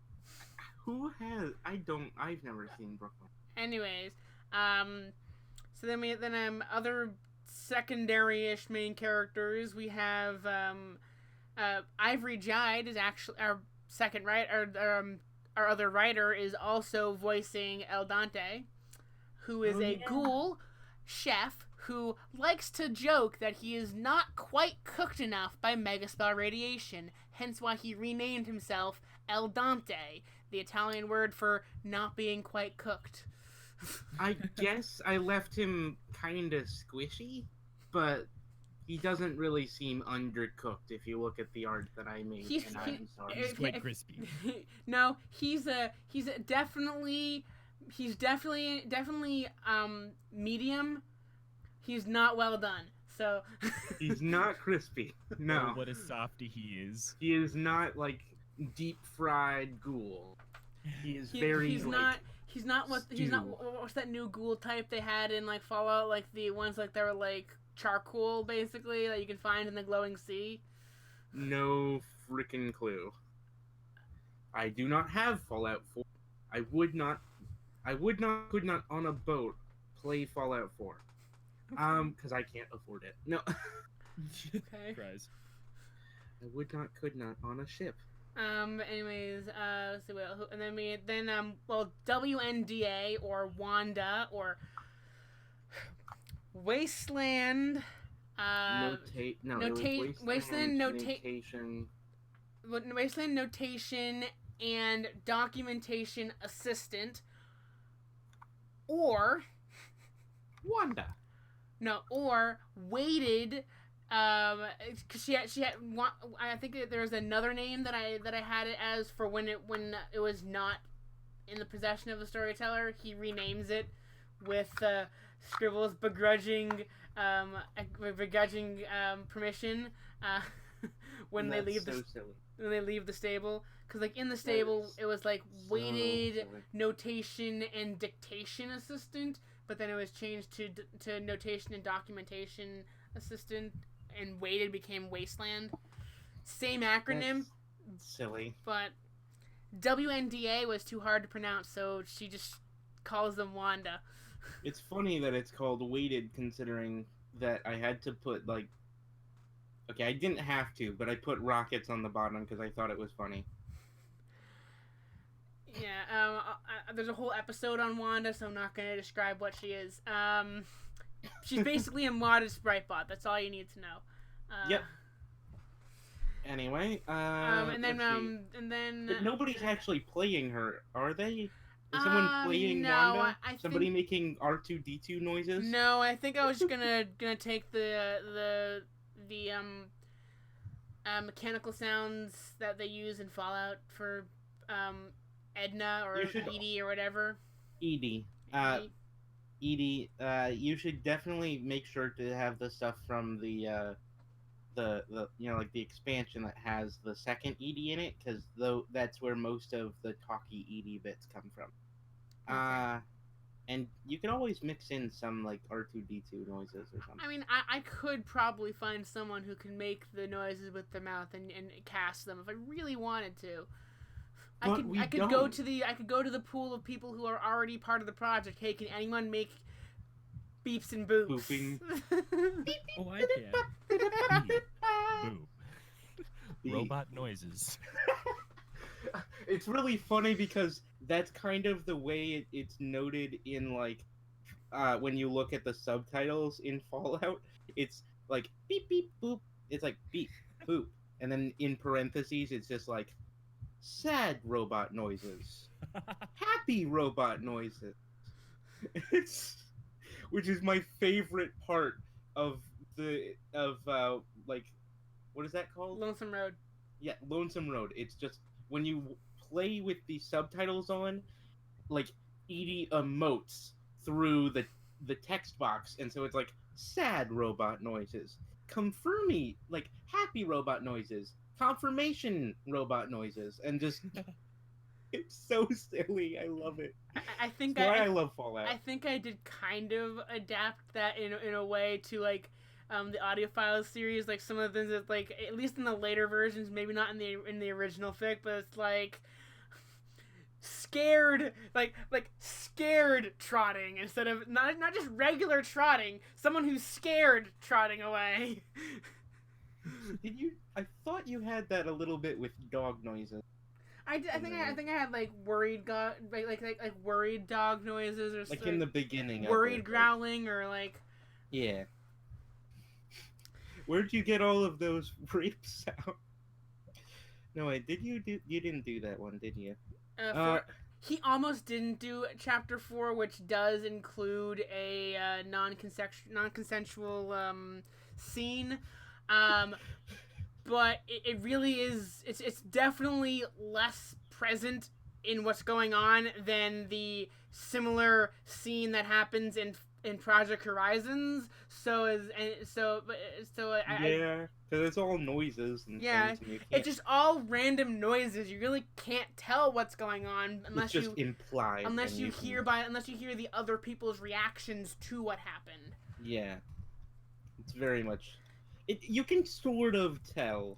But anyway, Forrest almost didn't do it. I convinced him to do it because of how like separated from the actual thing that the noises were in a sense. I don't know what I used to describe it to convince him. Forrest? I can't remember what you did to convince me to do it, but I pretty much just recorded it. I did record it in detail with the voices, and then I just cut out like most of the kind of like noises and stuff like that are like a little bit too detailed. So it's just and then I make static noises, skip it forward a little bit in these couple parts, so you kind of get the idea. Yeah, and then and I think I mentioned just make sure you have a disclaimer at the beginning of that video and all this kind of stuff, because I think I had a disclaimer for the entire on the main page of the entire fic about that chapter, and I think I may have had another disclaimer at that chapter. Just like I was like really covered, like I didn't think I would include that in one of my fics, but it was one of the horrible things that happened to. There's literally a tag for it though, so you could have just tagged it as that. I wanted a series of really bad things to happen to screw those. I have a bad habit of just putting my main characters through the most horrible shit.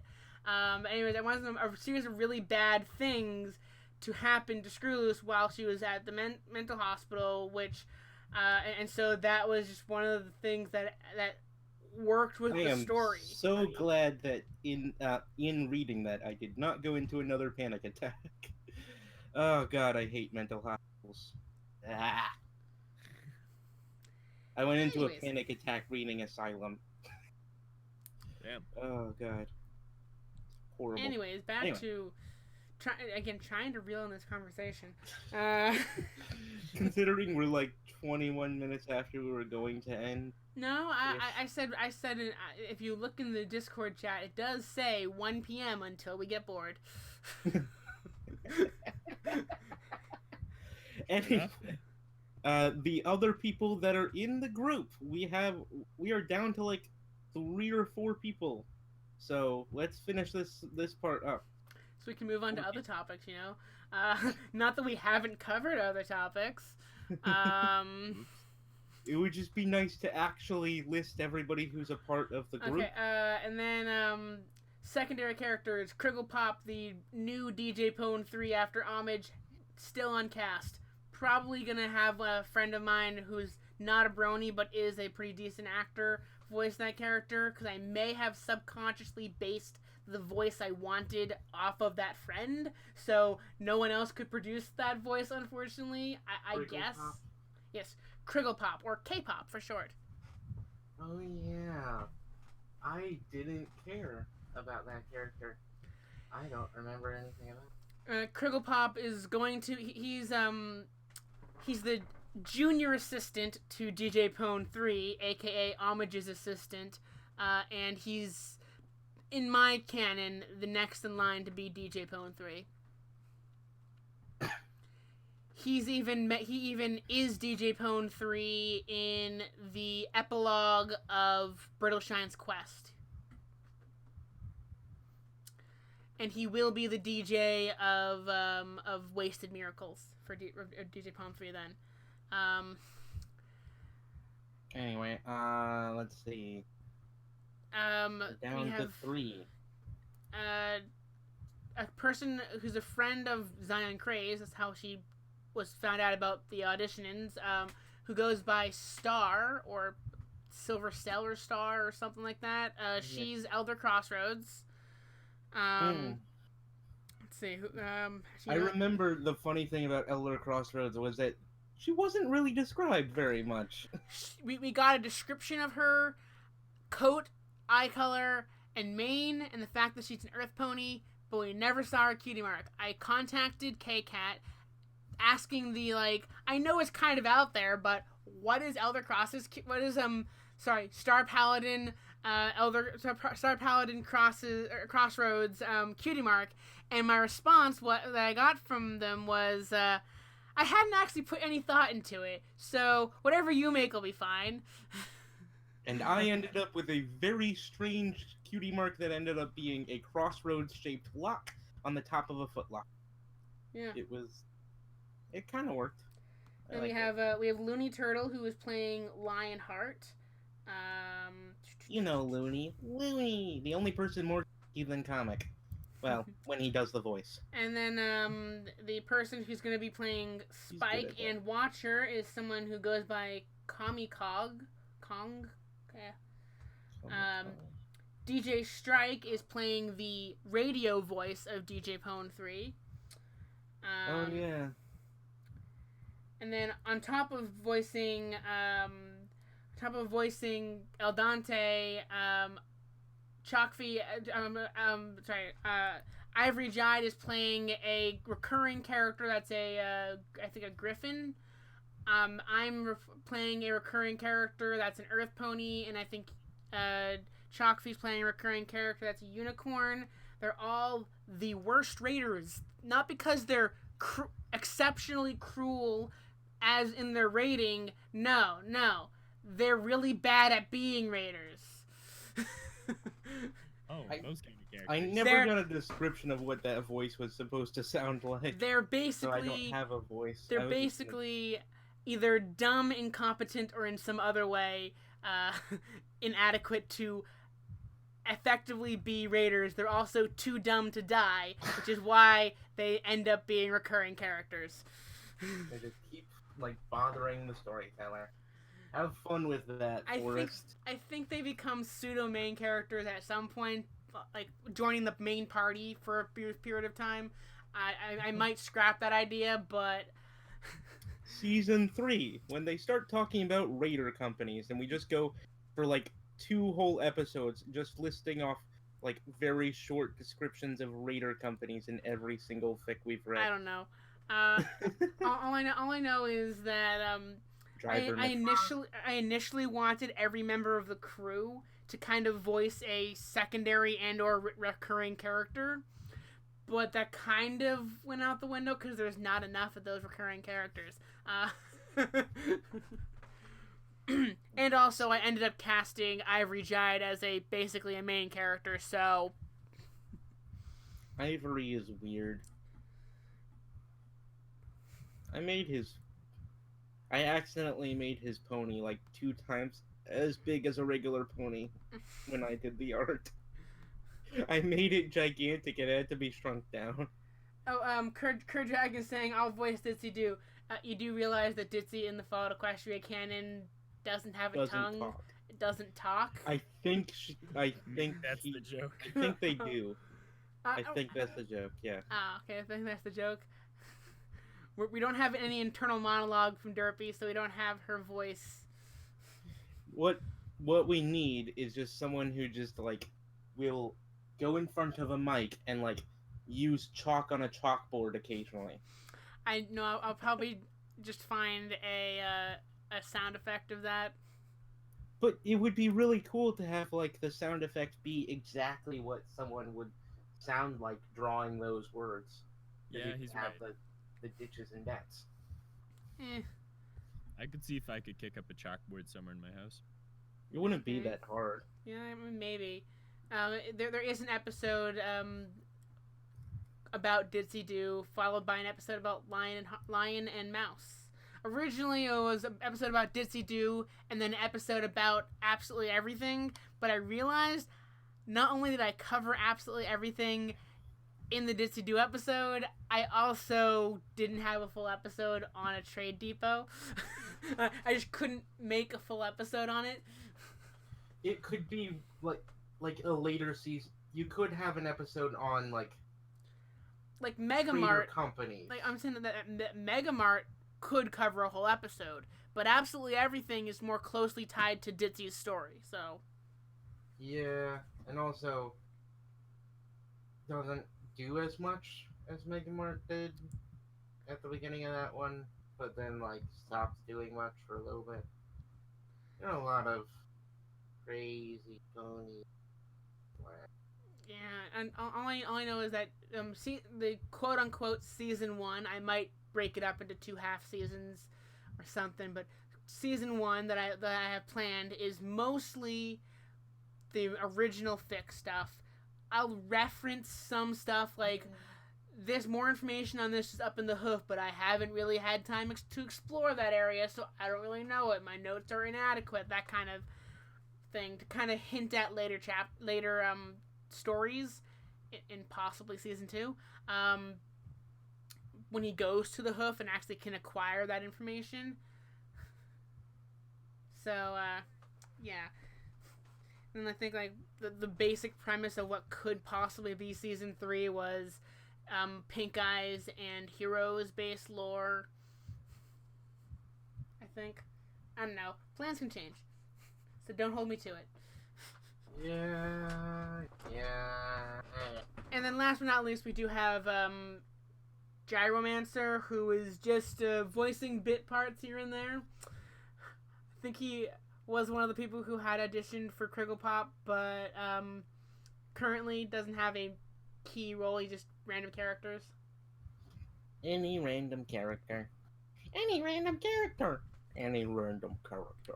So he'll probably he'll probably voice a raider boss that I have planned as a character. He might voice one of the shots the shot twins I have. They're characters that both have the name Shot in their name. Which one of them will have to change because apparently naming a character Buckshot is a very common thing. So I have to change one of their names. But Crackshot is pretty good still. Whatever.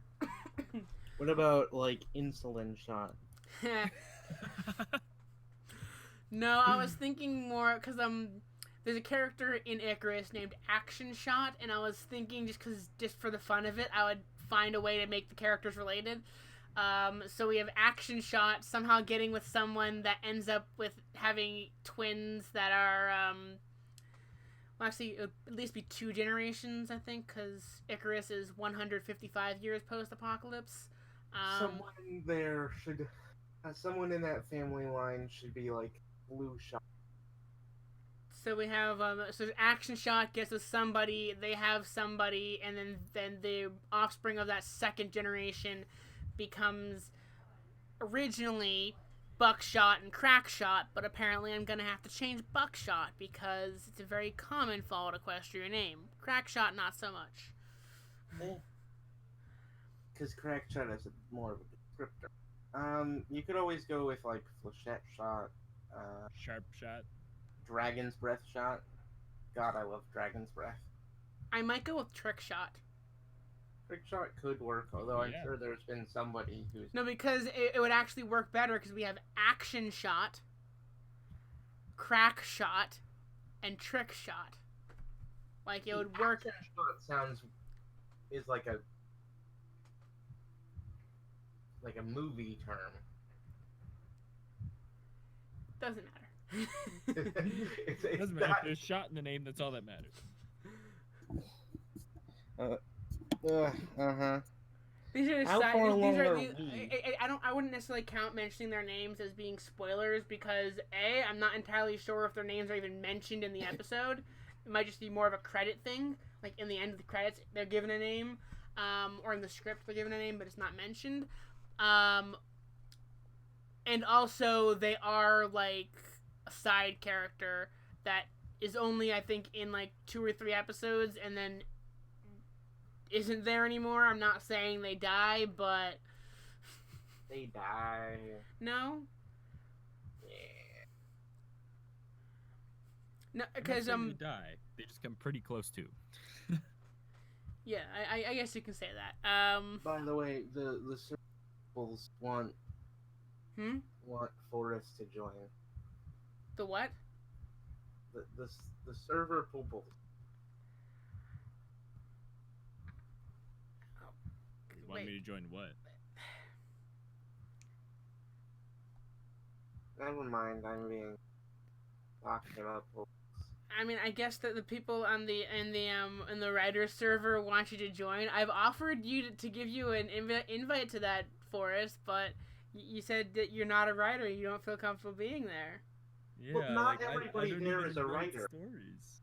Not everybody there is a writer. I barely count as a writer. Yeah, but you still at least posted stories publicly. I just read people's stories. Does that count as being a writer? You're an important part of the process. You are an incredibly important part of the process, and I'm sure tons of writers would like to meet you. And I mean, I get the feeling you're going to be bombarded with, hey, can you read my story as an audiobook? It's possible. Honestly, I wouldn't even mind if people did that. I wouldn't. Well, actually, you want one of the mods of that chat is actually Gamma Decay, and you've read a few of his stories. I think. Oh, really? I think you read. I think you read a few of his stories. I read a few of his stories. Some of his one shots, his more longer form ones was someone else that read them, But there's so many fun peoples there. There is. Yeah, okay, fine, I'll join. I'm just saying, I'm not really a writer, so don't expect me to go post stories. Hold on. Let me. People mostly post about not writing. half Hold the on. time. Everybody Let just me posts generate you memes an on instant Discord, let's invite. be real. It's like writer's Twitter. Half the posts are about not writing. Okay, Forrest, and I sent you an invite in PM on Alrighty. Discord. Anyway. I will join it. Just don't expect me to post any stories. Well, there's a new chat that I convinced them to create called Wasteland and Shill, where you basically can share your content that isn't necessarily the written word, or it could be the written word. So if you make any new audiobooks, you can share the. According to the rules of that chat, you can't just constantly post, I uploaded a new chapter, but you can post like the playlist for your audiobooks. Oh, okay. I would expect that you could post a chapter for each.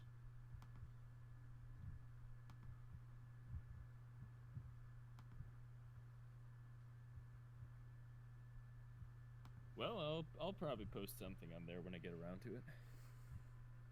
Just not for another week probably, because I'm still recording all these.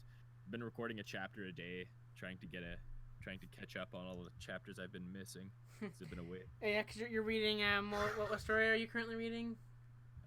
Fallout Equestria, Crystal's Howling Dance. How many Fallout Equestria stories have you read?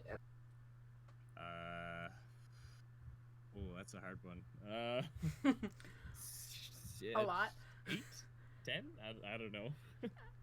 I honestly don't keep track. I just kind of read, record, Because, like, edit, post. even the people who do, like, the major stories, and I expect you stop. Have you done the major stories? Like, No, nobody I needs haven't to- done any of the major stories because everybody else has. So Except for one, because, Murky number 7. yeah, why isn't there a murky number 7? Okay. I'm going to record that eventually. Okay, Just to don't have answer- it. one.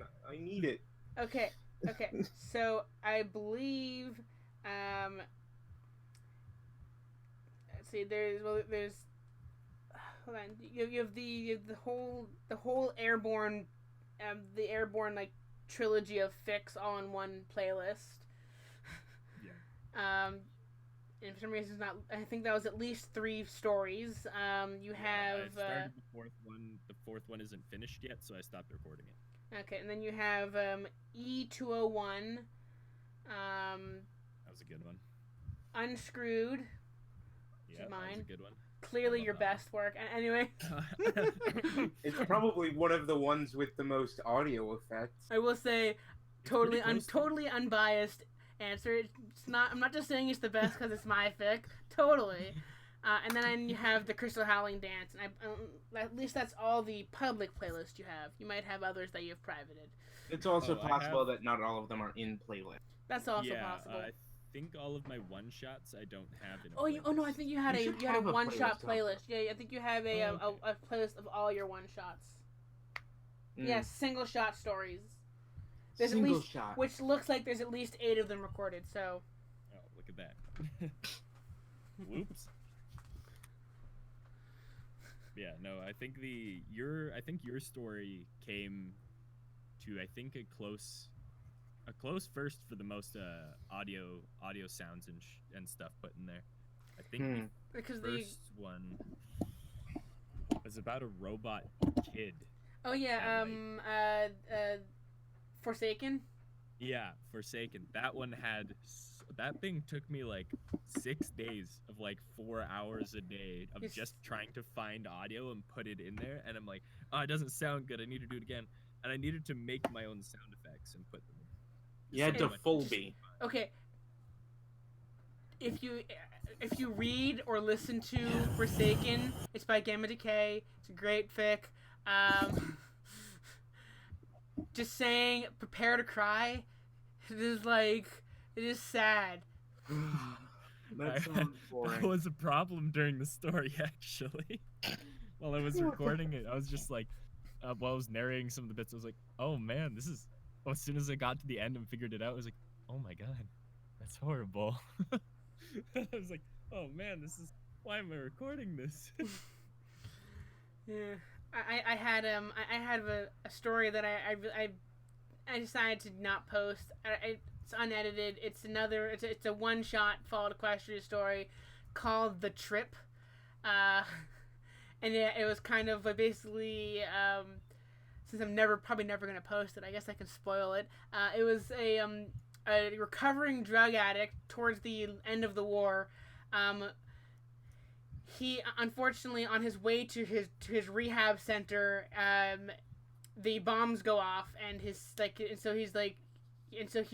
reliving the final day during a drug trip. Like, it's basically it starts in his wasteland destroyed apartment, him taking a puff of dash. Suddenly it jumps to that morning, and it's all nice and good, everything's fine, leading back to him sitting on the couch in his apartment, falling back on his habit of drugs to cope with the loss of, like, Equestria. That sounds awesome. Why didn't you post that? Because I didn't like it. I didn't like it. I'll record it. No, you see, the issue with it was I guess I couldn't make it sad enough. It was kind of, it's weird to say, but it's like I couldn't make my thing enough cry porn. Basically, because I sad. I mean, it could just be like make the audience think, like, oh, is he just reliving it, or is it actually real, or? It would be very interesting if you start and you start so quickly that by the time people finish the first chapter, they kind of forget. Oh, it was a one shot. It was a one shot. By the time they get to the end, they sort of forget the beginning. How it started. Okay, so basically, I mean, I doubt someone's gonna dig through an hour-long podcast or more to try to find this description, anyways. But I think I basically, I think it's closer to a 2-hour-long podcast at this point. Hey, East Corp had a 6-hour-long podcast, so the only reason we aren't doing that today is because by that point I would have to leave, because at 5:30 I have to go and play a D&D game. Is it under concepts or is it under? No, it's not under concepts. It's at 5:30. I have to go and play D&D with Unova Brony. Ooh, have fun. Yay. Okay, let's see. Adrift, Poxup Analysis, Ballad of a Crystal Pony. What the hell? Where is it? It probably was under Yep, there it is. The Trip. Now it's my hoarse voice, but here's story time with Comic Sans Pony. Fallout Equestria, The Trip, by Comic Sans Pony. Read by Comic Sans Pony.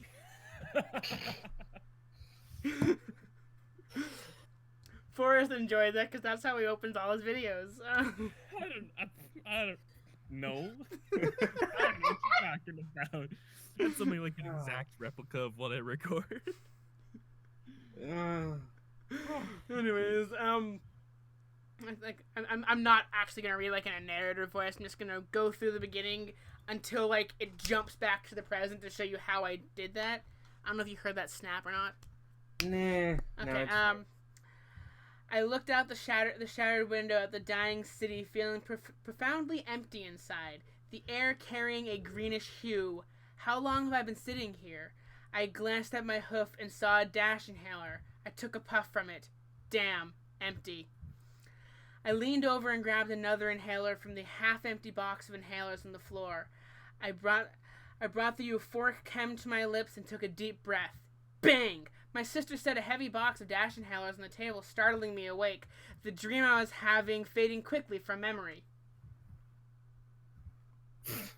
See? I could see that being you forget that by the time you get towards the end. Anyway.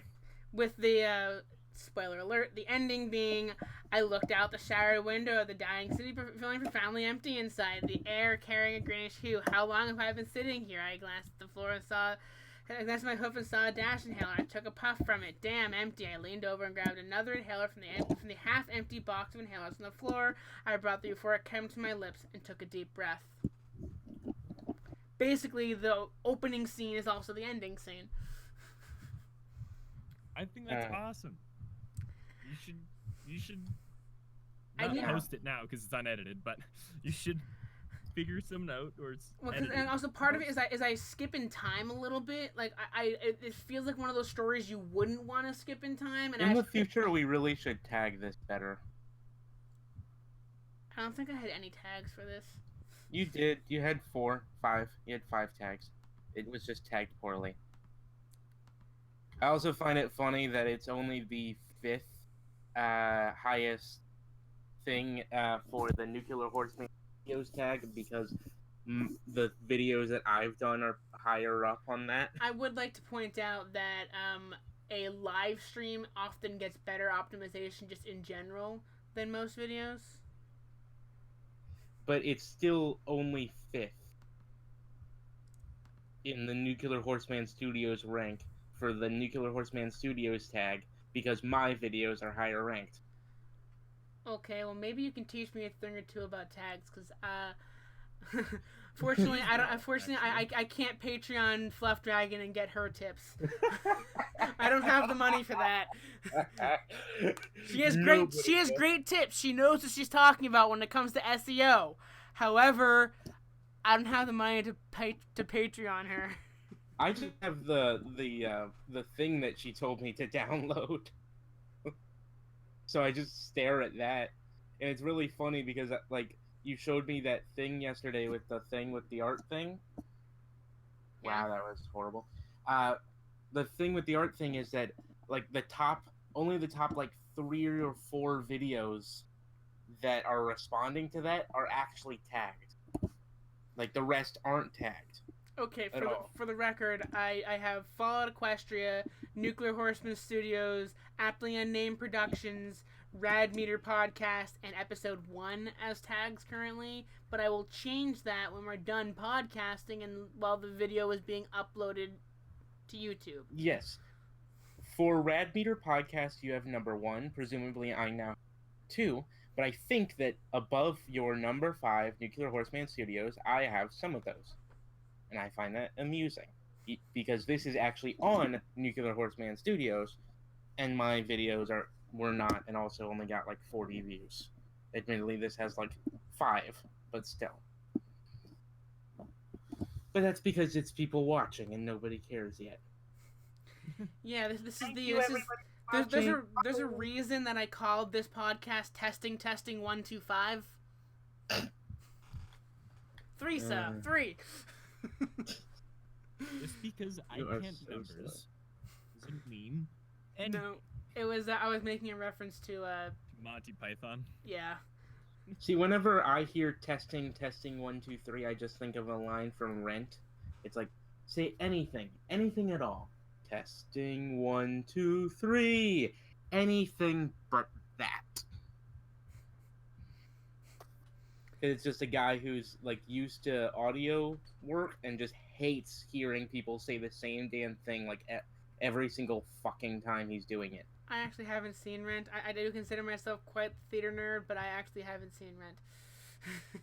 The movie's all right. The original soundtrack has slightly better. Like the movie has some better, but obviously the Broadway soundtrack is longer and has better versions of more songs. So it's better to go for the Broadway version and just listen to it with the original Broadway cast. Although the main character, one of the main characters, it's technically an ensemble cast, but the real main character is the guy who's literally putting together the thing as a movie inside of it, because it's meta. Meta. Yeah, so the main character is the blonde Jewish dude, who...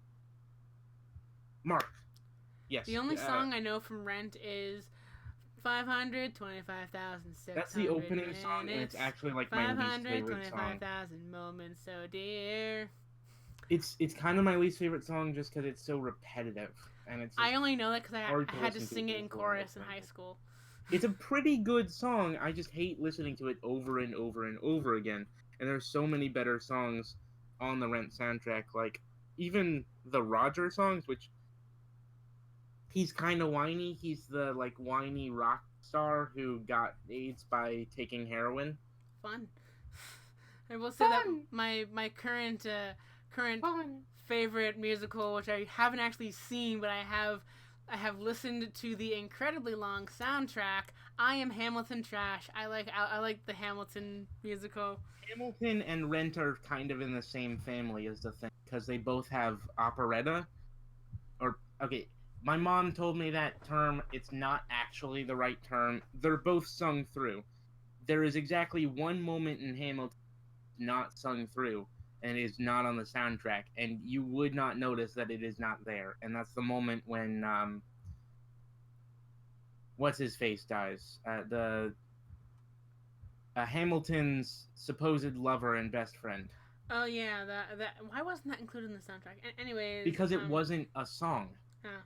Anyways, Because it was the only part of the entire show that had spoken lines. Fun. I'm just looking at the Radmere podcast thing. I realized I used the bigger table, not the smaller table, so it's actually asymmetrical, and it's now suddenly bothering me.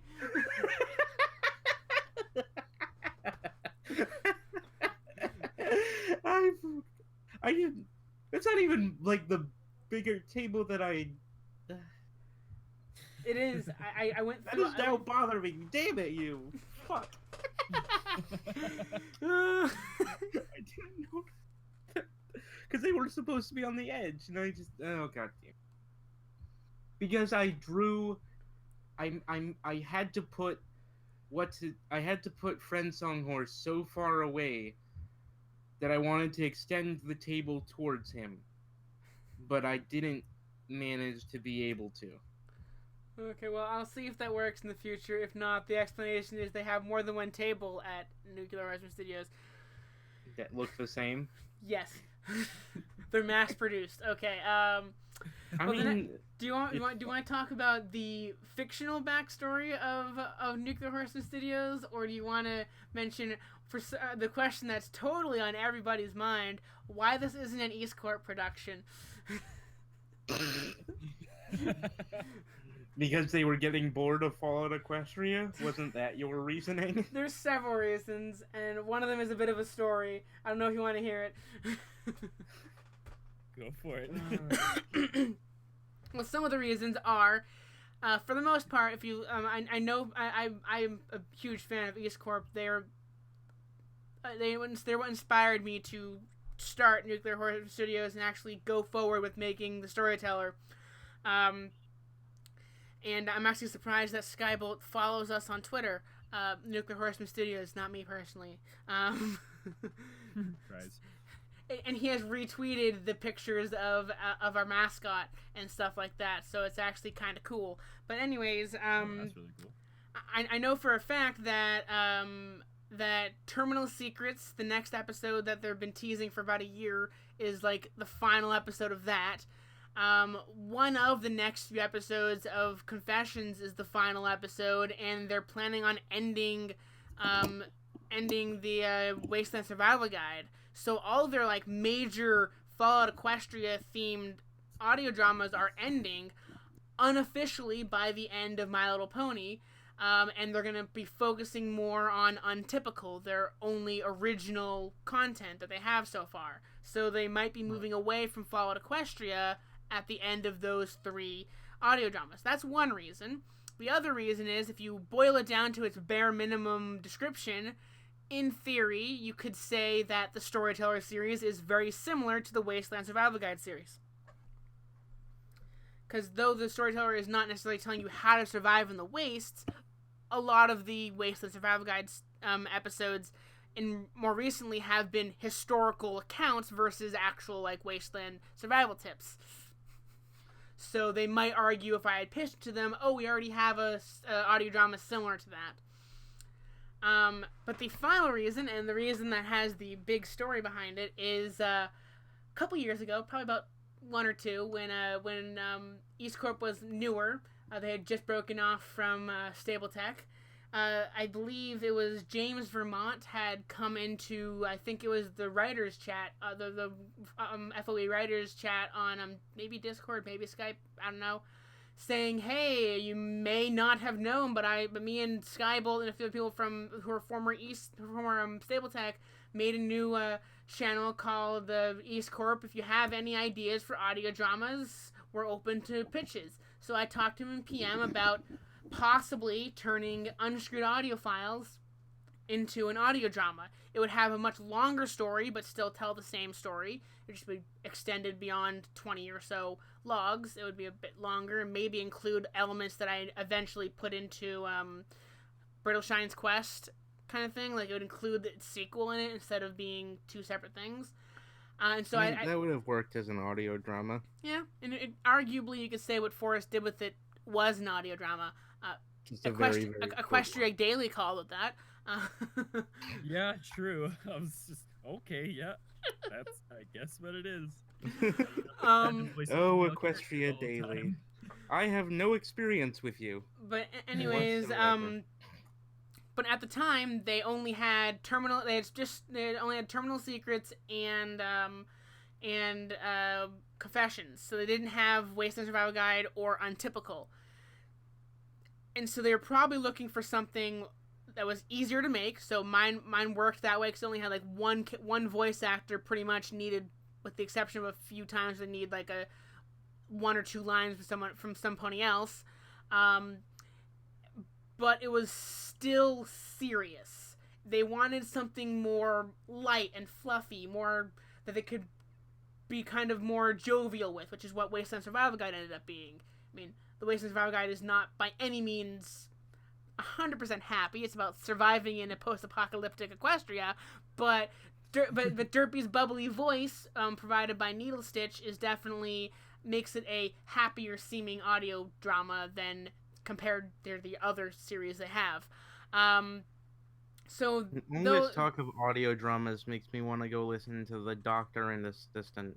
Okay, but anyways, so even though Skybolt, I think James Vermont said that Skybolt liked the idea, they wanted a more like fun audio drama, not another serious one, even if it was shorter form because of the audio log thing being much shorter than a radio broadcast or whatever Terminal Secrets is. Fair enough.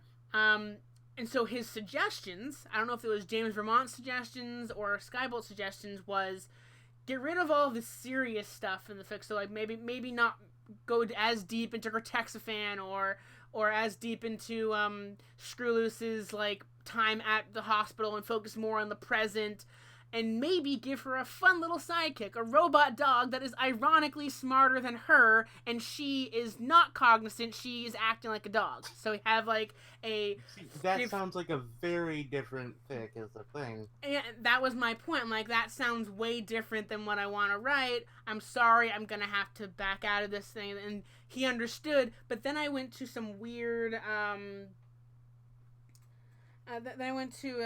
some weird, like, I guess you could say anxiety-fueled state where I'm like, you better not steal my idea. I don't know. Looking back on it, I'm like, why the fuck did I do that?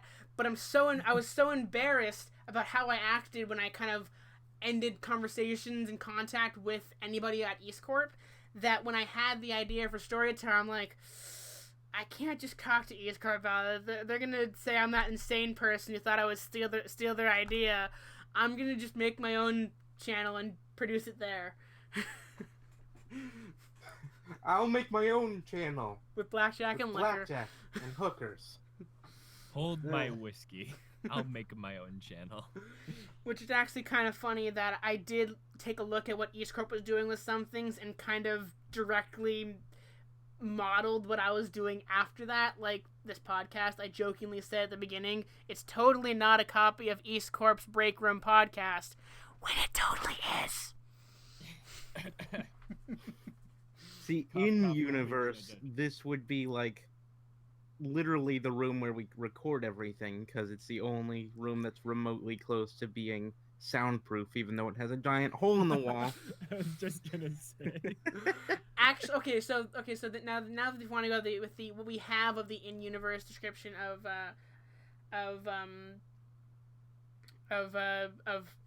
Nuclear Horseman Studios, also Kerr Dragon wants us to describe the best side fics that don't break FOE canon. We'll get to that. I don't know any. We can do that All in of a them- different video. All of the ones that I consider canon to the storyteller, let's just go with that. Anyways, I am too lazy. I want to finish soon so that I don't have to talk for like 9 hours straight. Because in a little bit, in like couple hours, I'm going to be talking for another like 5 hours. Because D&D is a long ass freaking problem. I hate.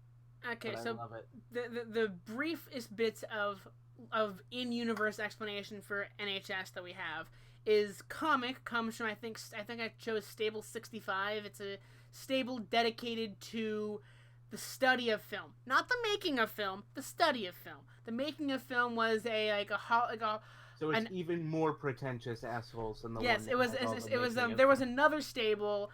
It was I forget the number of it that I used in a canceled fic of mine. That was supposed to house the A-listing celebrities in Applewood, but a nuke went up. But one of the mega spells went off right nearby it, and the door hadn't got closed yet. So pretty much every A-lister in Applewood became a ghoul, and they're now the ghoul faction known as the Merrily Hillers in the Merrily Hills housing development. Ugh. They sound so pretentious. The only character I actually created as a cool like A-lister was Cube Brick. Okay. He sounds like he has a very square personality. he doesn't. I'm not sorry. Mic drop. Like, his cutie mark has to be a Rubik's cube, right? He doesn't like thinking outside of the box for his filming. Contrary In fact, to he likes to be in a box when he's filming. contrary to the person I was making reference to Not of really Kubrick. contrary, because he makes his own boxes. That's the problem with Kubrick. Well, when he was alive, he literally... Remember that whole thing where he, drove several people insane by his notes and shit? True. Like, he made an intern literally write every single one of those pages from The Shining, where he's and like... he made the actress he Literally made the went- actress record the same scene like 180 times. 180 times. We'll do it right, like clockwork. No. Anyways, the other factions I created Spielberg, the color for purple. the city of Applewood, which was hit by 2 megaspells. One near the Merrily Hill housing development, and the other in the Santa Monica Pier. Santa Which Monica. I guess would... But so it was hit. Santa Monica's... I thought that was farther away from...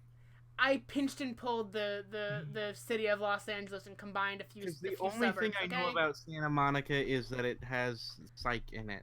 I compared. No, wait. I Is put that in the the, right okay. place? The Applewood area that I created does include some suburbs of Hollywood instead of being just LA. Okay, Is Psych set in Santa Monica? I think so. I don't know. Probably. Because he calls it Santa Babs. That doesn't sound. I think they had to, for creative reasons, make a town up.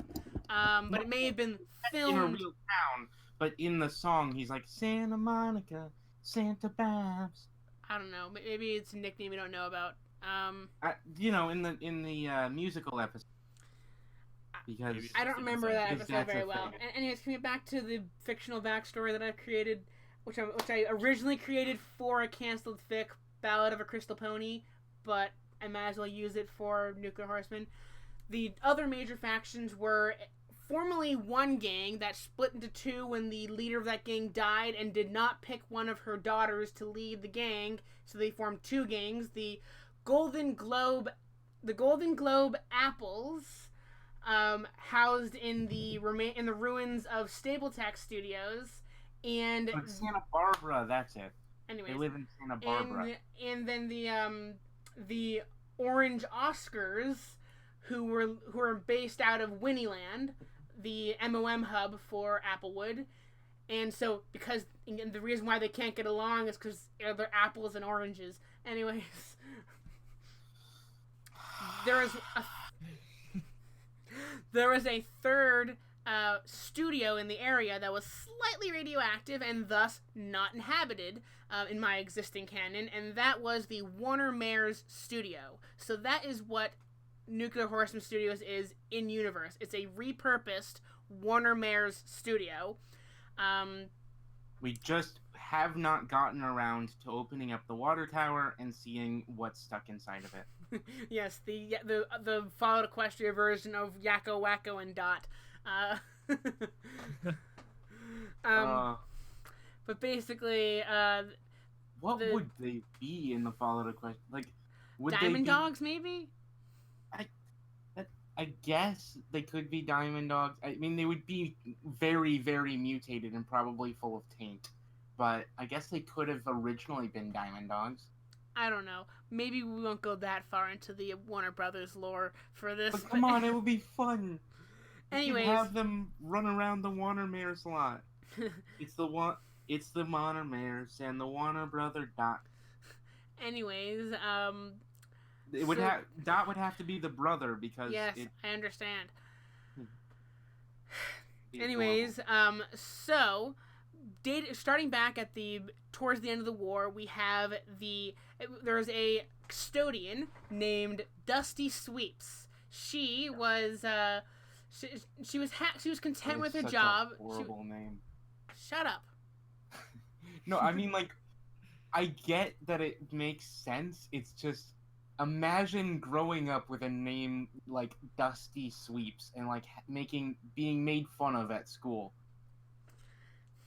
Anyways, Dusty Sweeps, though she liked her job, she had a very lazy head of the custodial department, so she ended up having to do his job as well as her own, clean the Warner Mares Studios. But anyway, she was listening to the latest Sweetie Belle song or something, and decided to ignore what she thought was a standard evacuation drill. Turns out it was the real deal, and by the time she realized this, it was too late. She was already a ghoul. And so she decided to rename herself after the name of the thing that turned her into a ghoul, a mega spell, hence mega spell. Yes, Dusty Sweeps is the former name of our mascot. That's why she's brown. Yes. So she has a lot of earth tones for her. And anyways, to keep her sanity for the next 200 plus years, she would clean and maintain the Warner Mares studio lot, all the while absorbing all the ambient radiation in the area till it was back down to about less than 1 rad per second. So if you're in the area, take a rad safe. Make sure you have some rad away on hoof, but you won't die. Unless you get near Mega Spell, she is giving off 10 rad per second or more. Anyways, Skype, stop switching me from Do Not Disturb. Anyways, sorry, the Skype sound was heard. But then after about 200 plus years, because the present day for NHS is after the Day of Sunshine and Rainbows and after Gardens of Equestria. Maybe after Sunshine and Rainbows, maybe not Gardens of Equestria. I haven't decided yet. But anyways, a pony who recently left stable 65, unless I change the number of that stable, and a few of the friends he's made, which I guess would be Starry Flame's character and Alicorn, and maybe Coolman and Stable 2 Stallion, maybe those be his party. He would encounter Warner Mares Studio being inhabited and decided to revive the equestrian entertainment industry. And after negotiating with the ghoul that essentially owns the place, since the CEO of Warner Mares is long dead, she, as long as she can be the mascot of the new studio, they can use the lot, and thus Nuclear Horseman Studios was born. Huh, I like that. Yup. And then we modified the Geiger counter into a radio, and that's what we're using right now to talk to you folks. Yes, and I believe that, and also another major faction is the radio DJ of the area is named Variety. She's a agoraphobic bat pony who lost her wings. You like doing that to people, don't you? It's another trope of mine. I just like taking away Flyer's wings because Icarus, the main character, is a Pegasi who loses his wings. You know what would be the worst though? And I had a character like this in a game because it was a game, so I didn't actually have control over it. But I had a character like this. It would be the worst. What just happened? What? Somebody started beatboxing. I don't know. Oh, I thought that was someone brushing their mic. I think it was I Comet. think I was. It was just. It was doing. I was. I don't know. It was just It sounded like somebody had started a commercial or something. I don't know. Anyway. There must have been some noise somewhere else in my house or something that the mic was picking up. Anyway, what was I saying? Yes. You talk about a I character had a that lost their character. wings or horn or something. He was a breezy, and so that makes it extra bad. A damn shame. Because imagine a breezy without wings. Ouch. He's just like this little. So what he was a character that I designed to be like kind of silly. So what he was like a professional martial artist, breezy, Okay. who specialized in taking down opponents based on how much bigger than him he was. So he'd actually have an easier time killing a dragon than a foal. Weird. He Anyways, was like Kind of almost correct. impossible to hit, but then he got killed by a flamethrower. But I begged and I pled, and I got him turned instead of a dead into a character who was permanently scarred and unplayable in any actual reality, fun. instead just being somebody's pet. Fun. So basically, my existing canon of Applewood, which there is multiple Applewoods in the Fallout Equestria wiki, so this is not the one. This is neither of the ones that exist there. I haven't put all of this in there.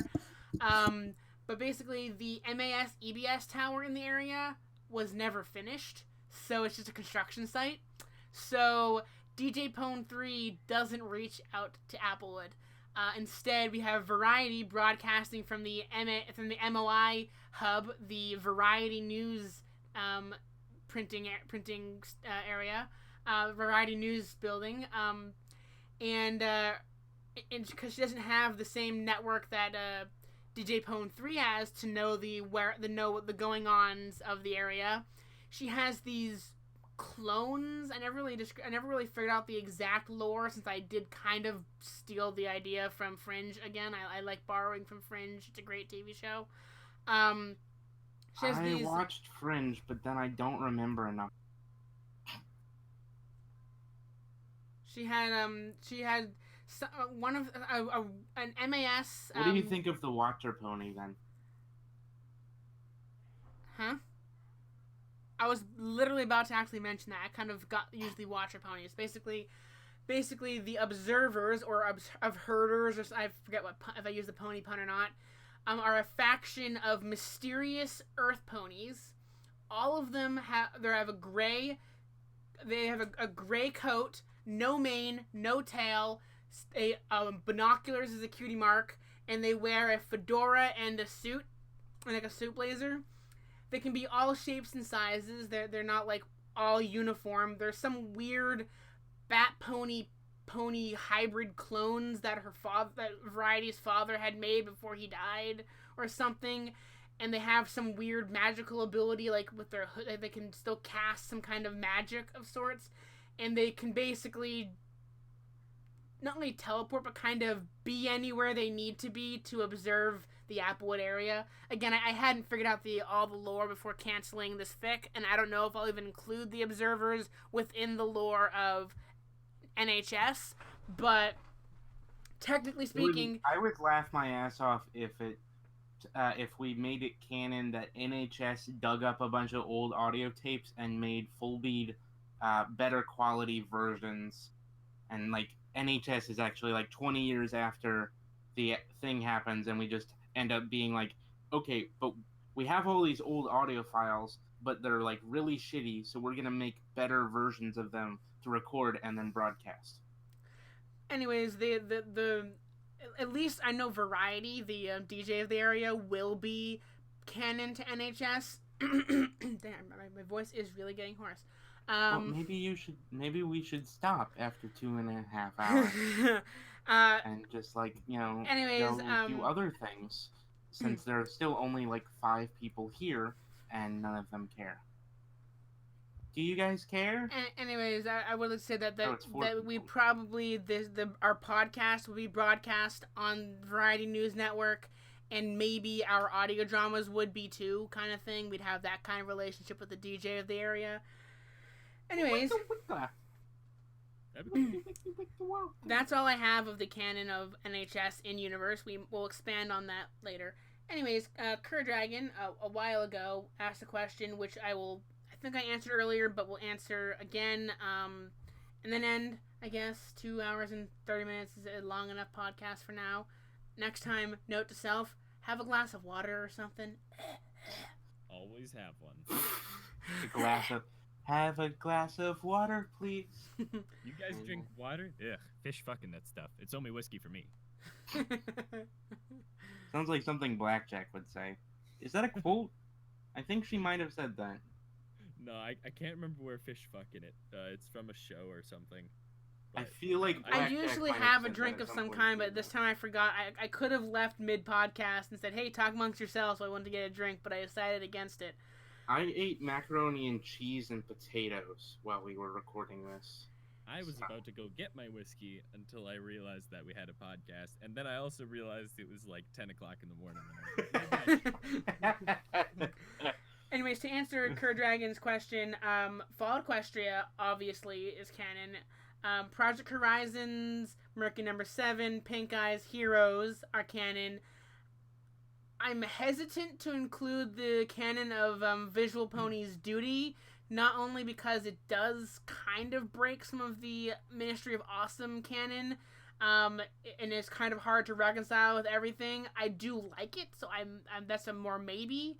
Most of Gamma Decay's fics, and Sawyer's fics, such as Merchants of Hope, The Long Winter. I haven't read them, but I'm assuming Long Haul and Old Grudges would probably fit in line with everything.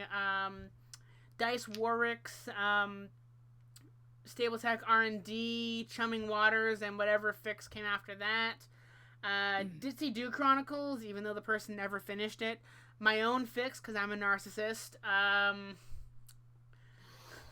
Did I mention Project Horizons? I think I did. Yeah, you did.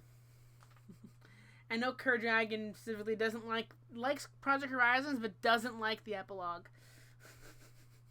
I never got anywhere near the epilogue. I'm only 23 chapters in. I've listened to it. It's really hard for me to read, so I kind of I listen to other people's audiobooks. Are you listening to Visual Pony's audiobook? He finished it. Oh, he did. No, I can't. I have a hard time discerning some words with his accent. Yeah, really that's the only part. Really bad. I got really used to visual. Wait, is that the right? I got really used to him as her. Jack. I got really used to Crazed Rambling as the original fic. Yeah, I will say listened to Crazed Ramblings. I can't listen to Crazed Ramblings anymore. It was the first time I listened to Fallout Equestria. It was Crazed Ramblings that I listened to because I didn't know about Visual Pony at the time. However, going back, Crazed Rambling reads in a very monotone voice. And not gonna lie, I do that as well. As yeah, but someone yours is it has some inflection to it, enough to not be completely monotone. True enough. like one of my favorite audiobooks of all Forrest, time is if I ever have Screwloose show up, the original Harry Potter audiobook. So if I ever have Screwloose show up in Storyteller, you're voicing her. Oh no. I got so used to your voice as Screwloose. I'm sorry. I guess that would just make all of the that would make that particular version, the version on Forrest's channel, to be the canon version of Screwloose, which would make it amusing. Every time I go back and I listen to one of those, when I'm like, oh, I wanted to see if I can pull a sound effect off there or something, and I'm like, I did this.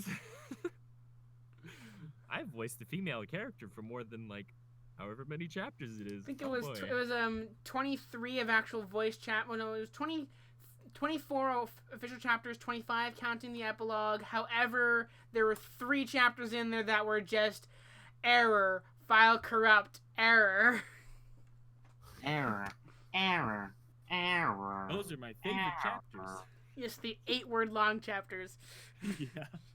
Error. Which I like how you didn't just. You know what's a really good fit? I was actually listening to those a couple days ago, and I like how you didn't just use the same recording every time. Like the first time, you actually said error, file corrupt, error. The second time, you didn't even say audio log number. It was all glitchy from that point for the whole entire thing. And then I think the final time was just random sound effects. Yeah, probably. I can't remember. It was a while ago. Okay, 2 hours and 20 minutes I think is enough. So thank you to the 4 to 7 people that showed up and listened to us there's 7 max at one point. Anyways, no, it was 5 okay, 5, fine. total. Thank you to the people who stuck around where it took way too long to describe everybody's role at NHS. Just one last thing. You know what's a fic that is sadly never gonna be finished and is, but was pretty good? It was What? Dark Waters. Is that what it was called? Damn it! Never read it. I haven't either. It was about. It was this book that I found because I was looking for literally any book that had an audiobook, and it was in there. Dark Shores, that's what it was. Dark Shores was pretty good, but it only got to like 8 chapters. No, like a little more. I don't know. Does that sound familiar? It's about a sea pony. Oh, okay, then it doesn't sound familiar. I thought it was something else. It's about a mutated sea pony. I thought that was Dice Works' third fic for a second there, because I know it deals with like the ocean and the Merwai Islands or whatever. I wanted to have the Basel Atoll, which was a joke about the Bikini Atoll where they tested all those atomic weapons. Yeah. I felt like it would make sense for it to be Basel Atoll, because like Basel is one kind of sounds like bikini, but also like it's also like a piece of like horse clothing, which could be seen as kinky. It's like the thing you stick in someone's mouth, I think. Fun. Oh. Fun! Okay, well, thank you to those who stuck around for our ramblings, even though if I think at least one person watching is probably Forrest. And maybe Chalkfee, so I mean...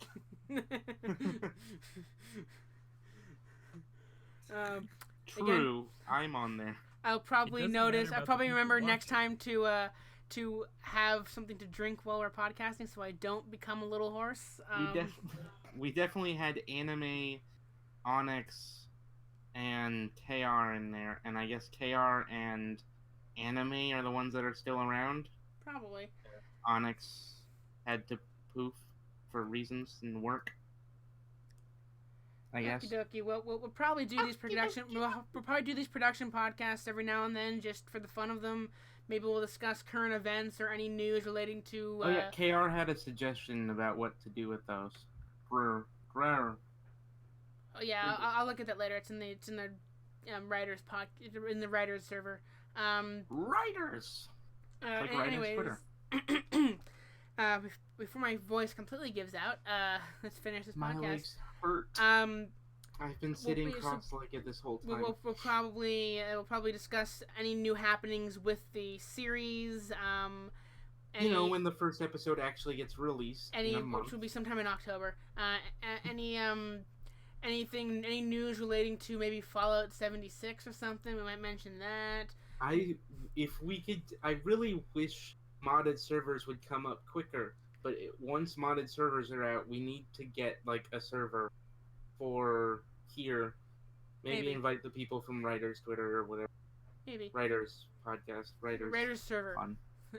Anyways, And also, once we start releasing things, I would like to have a podcast discussing the recent release at least a week or so after the release.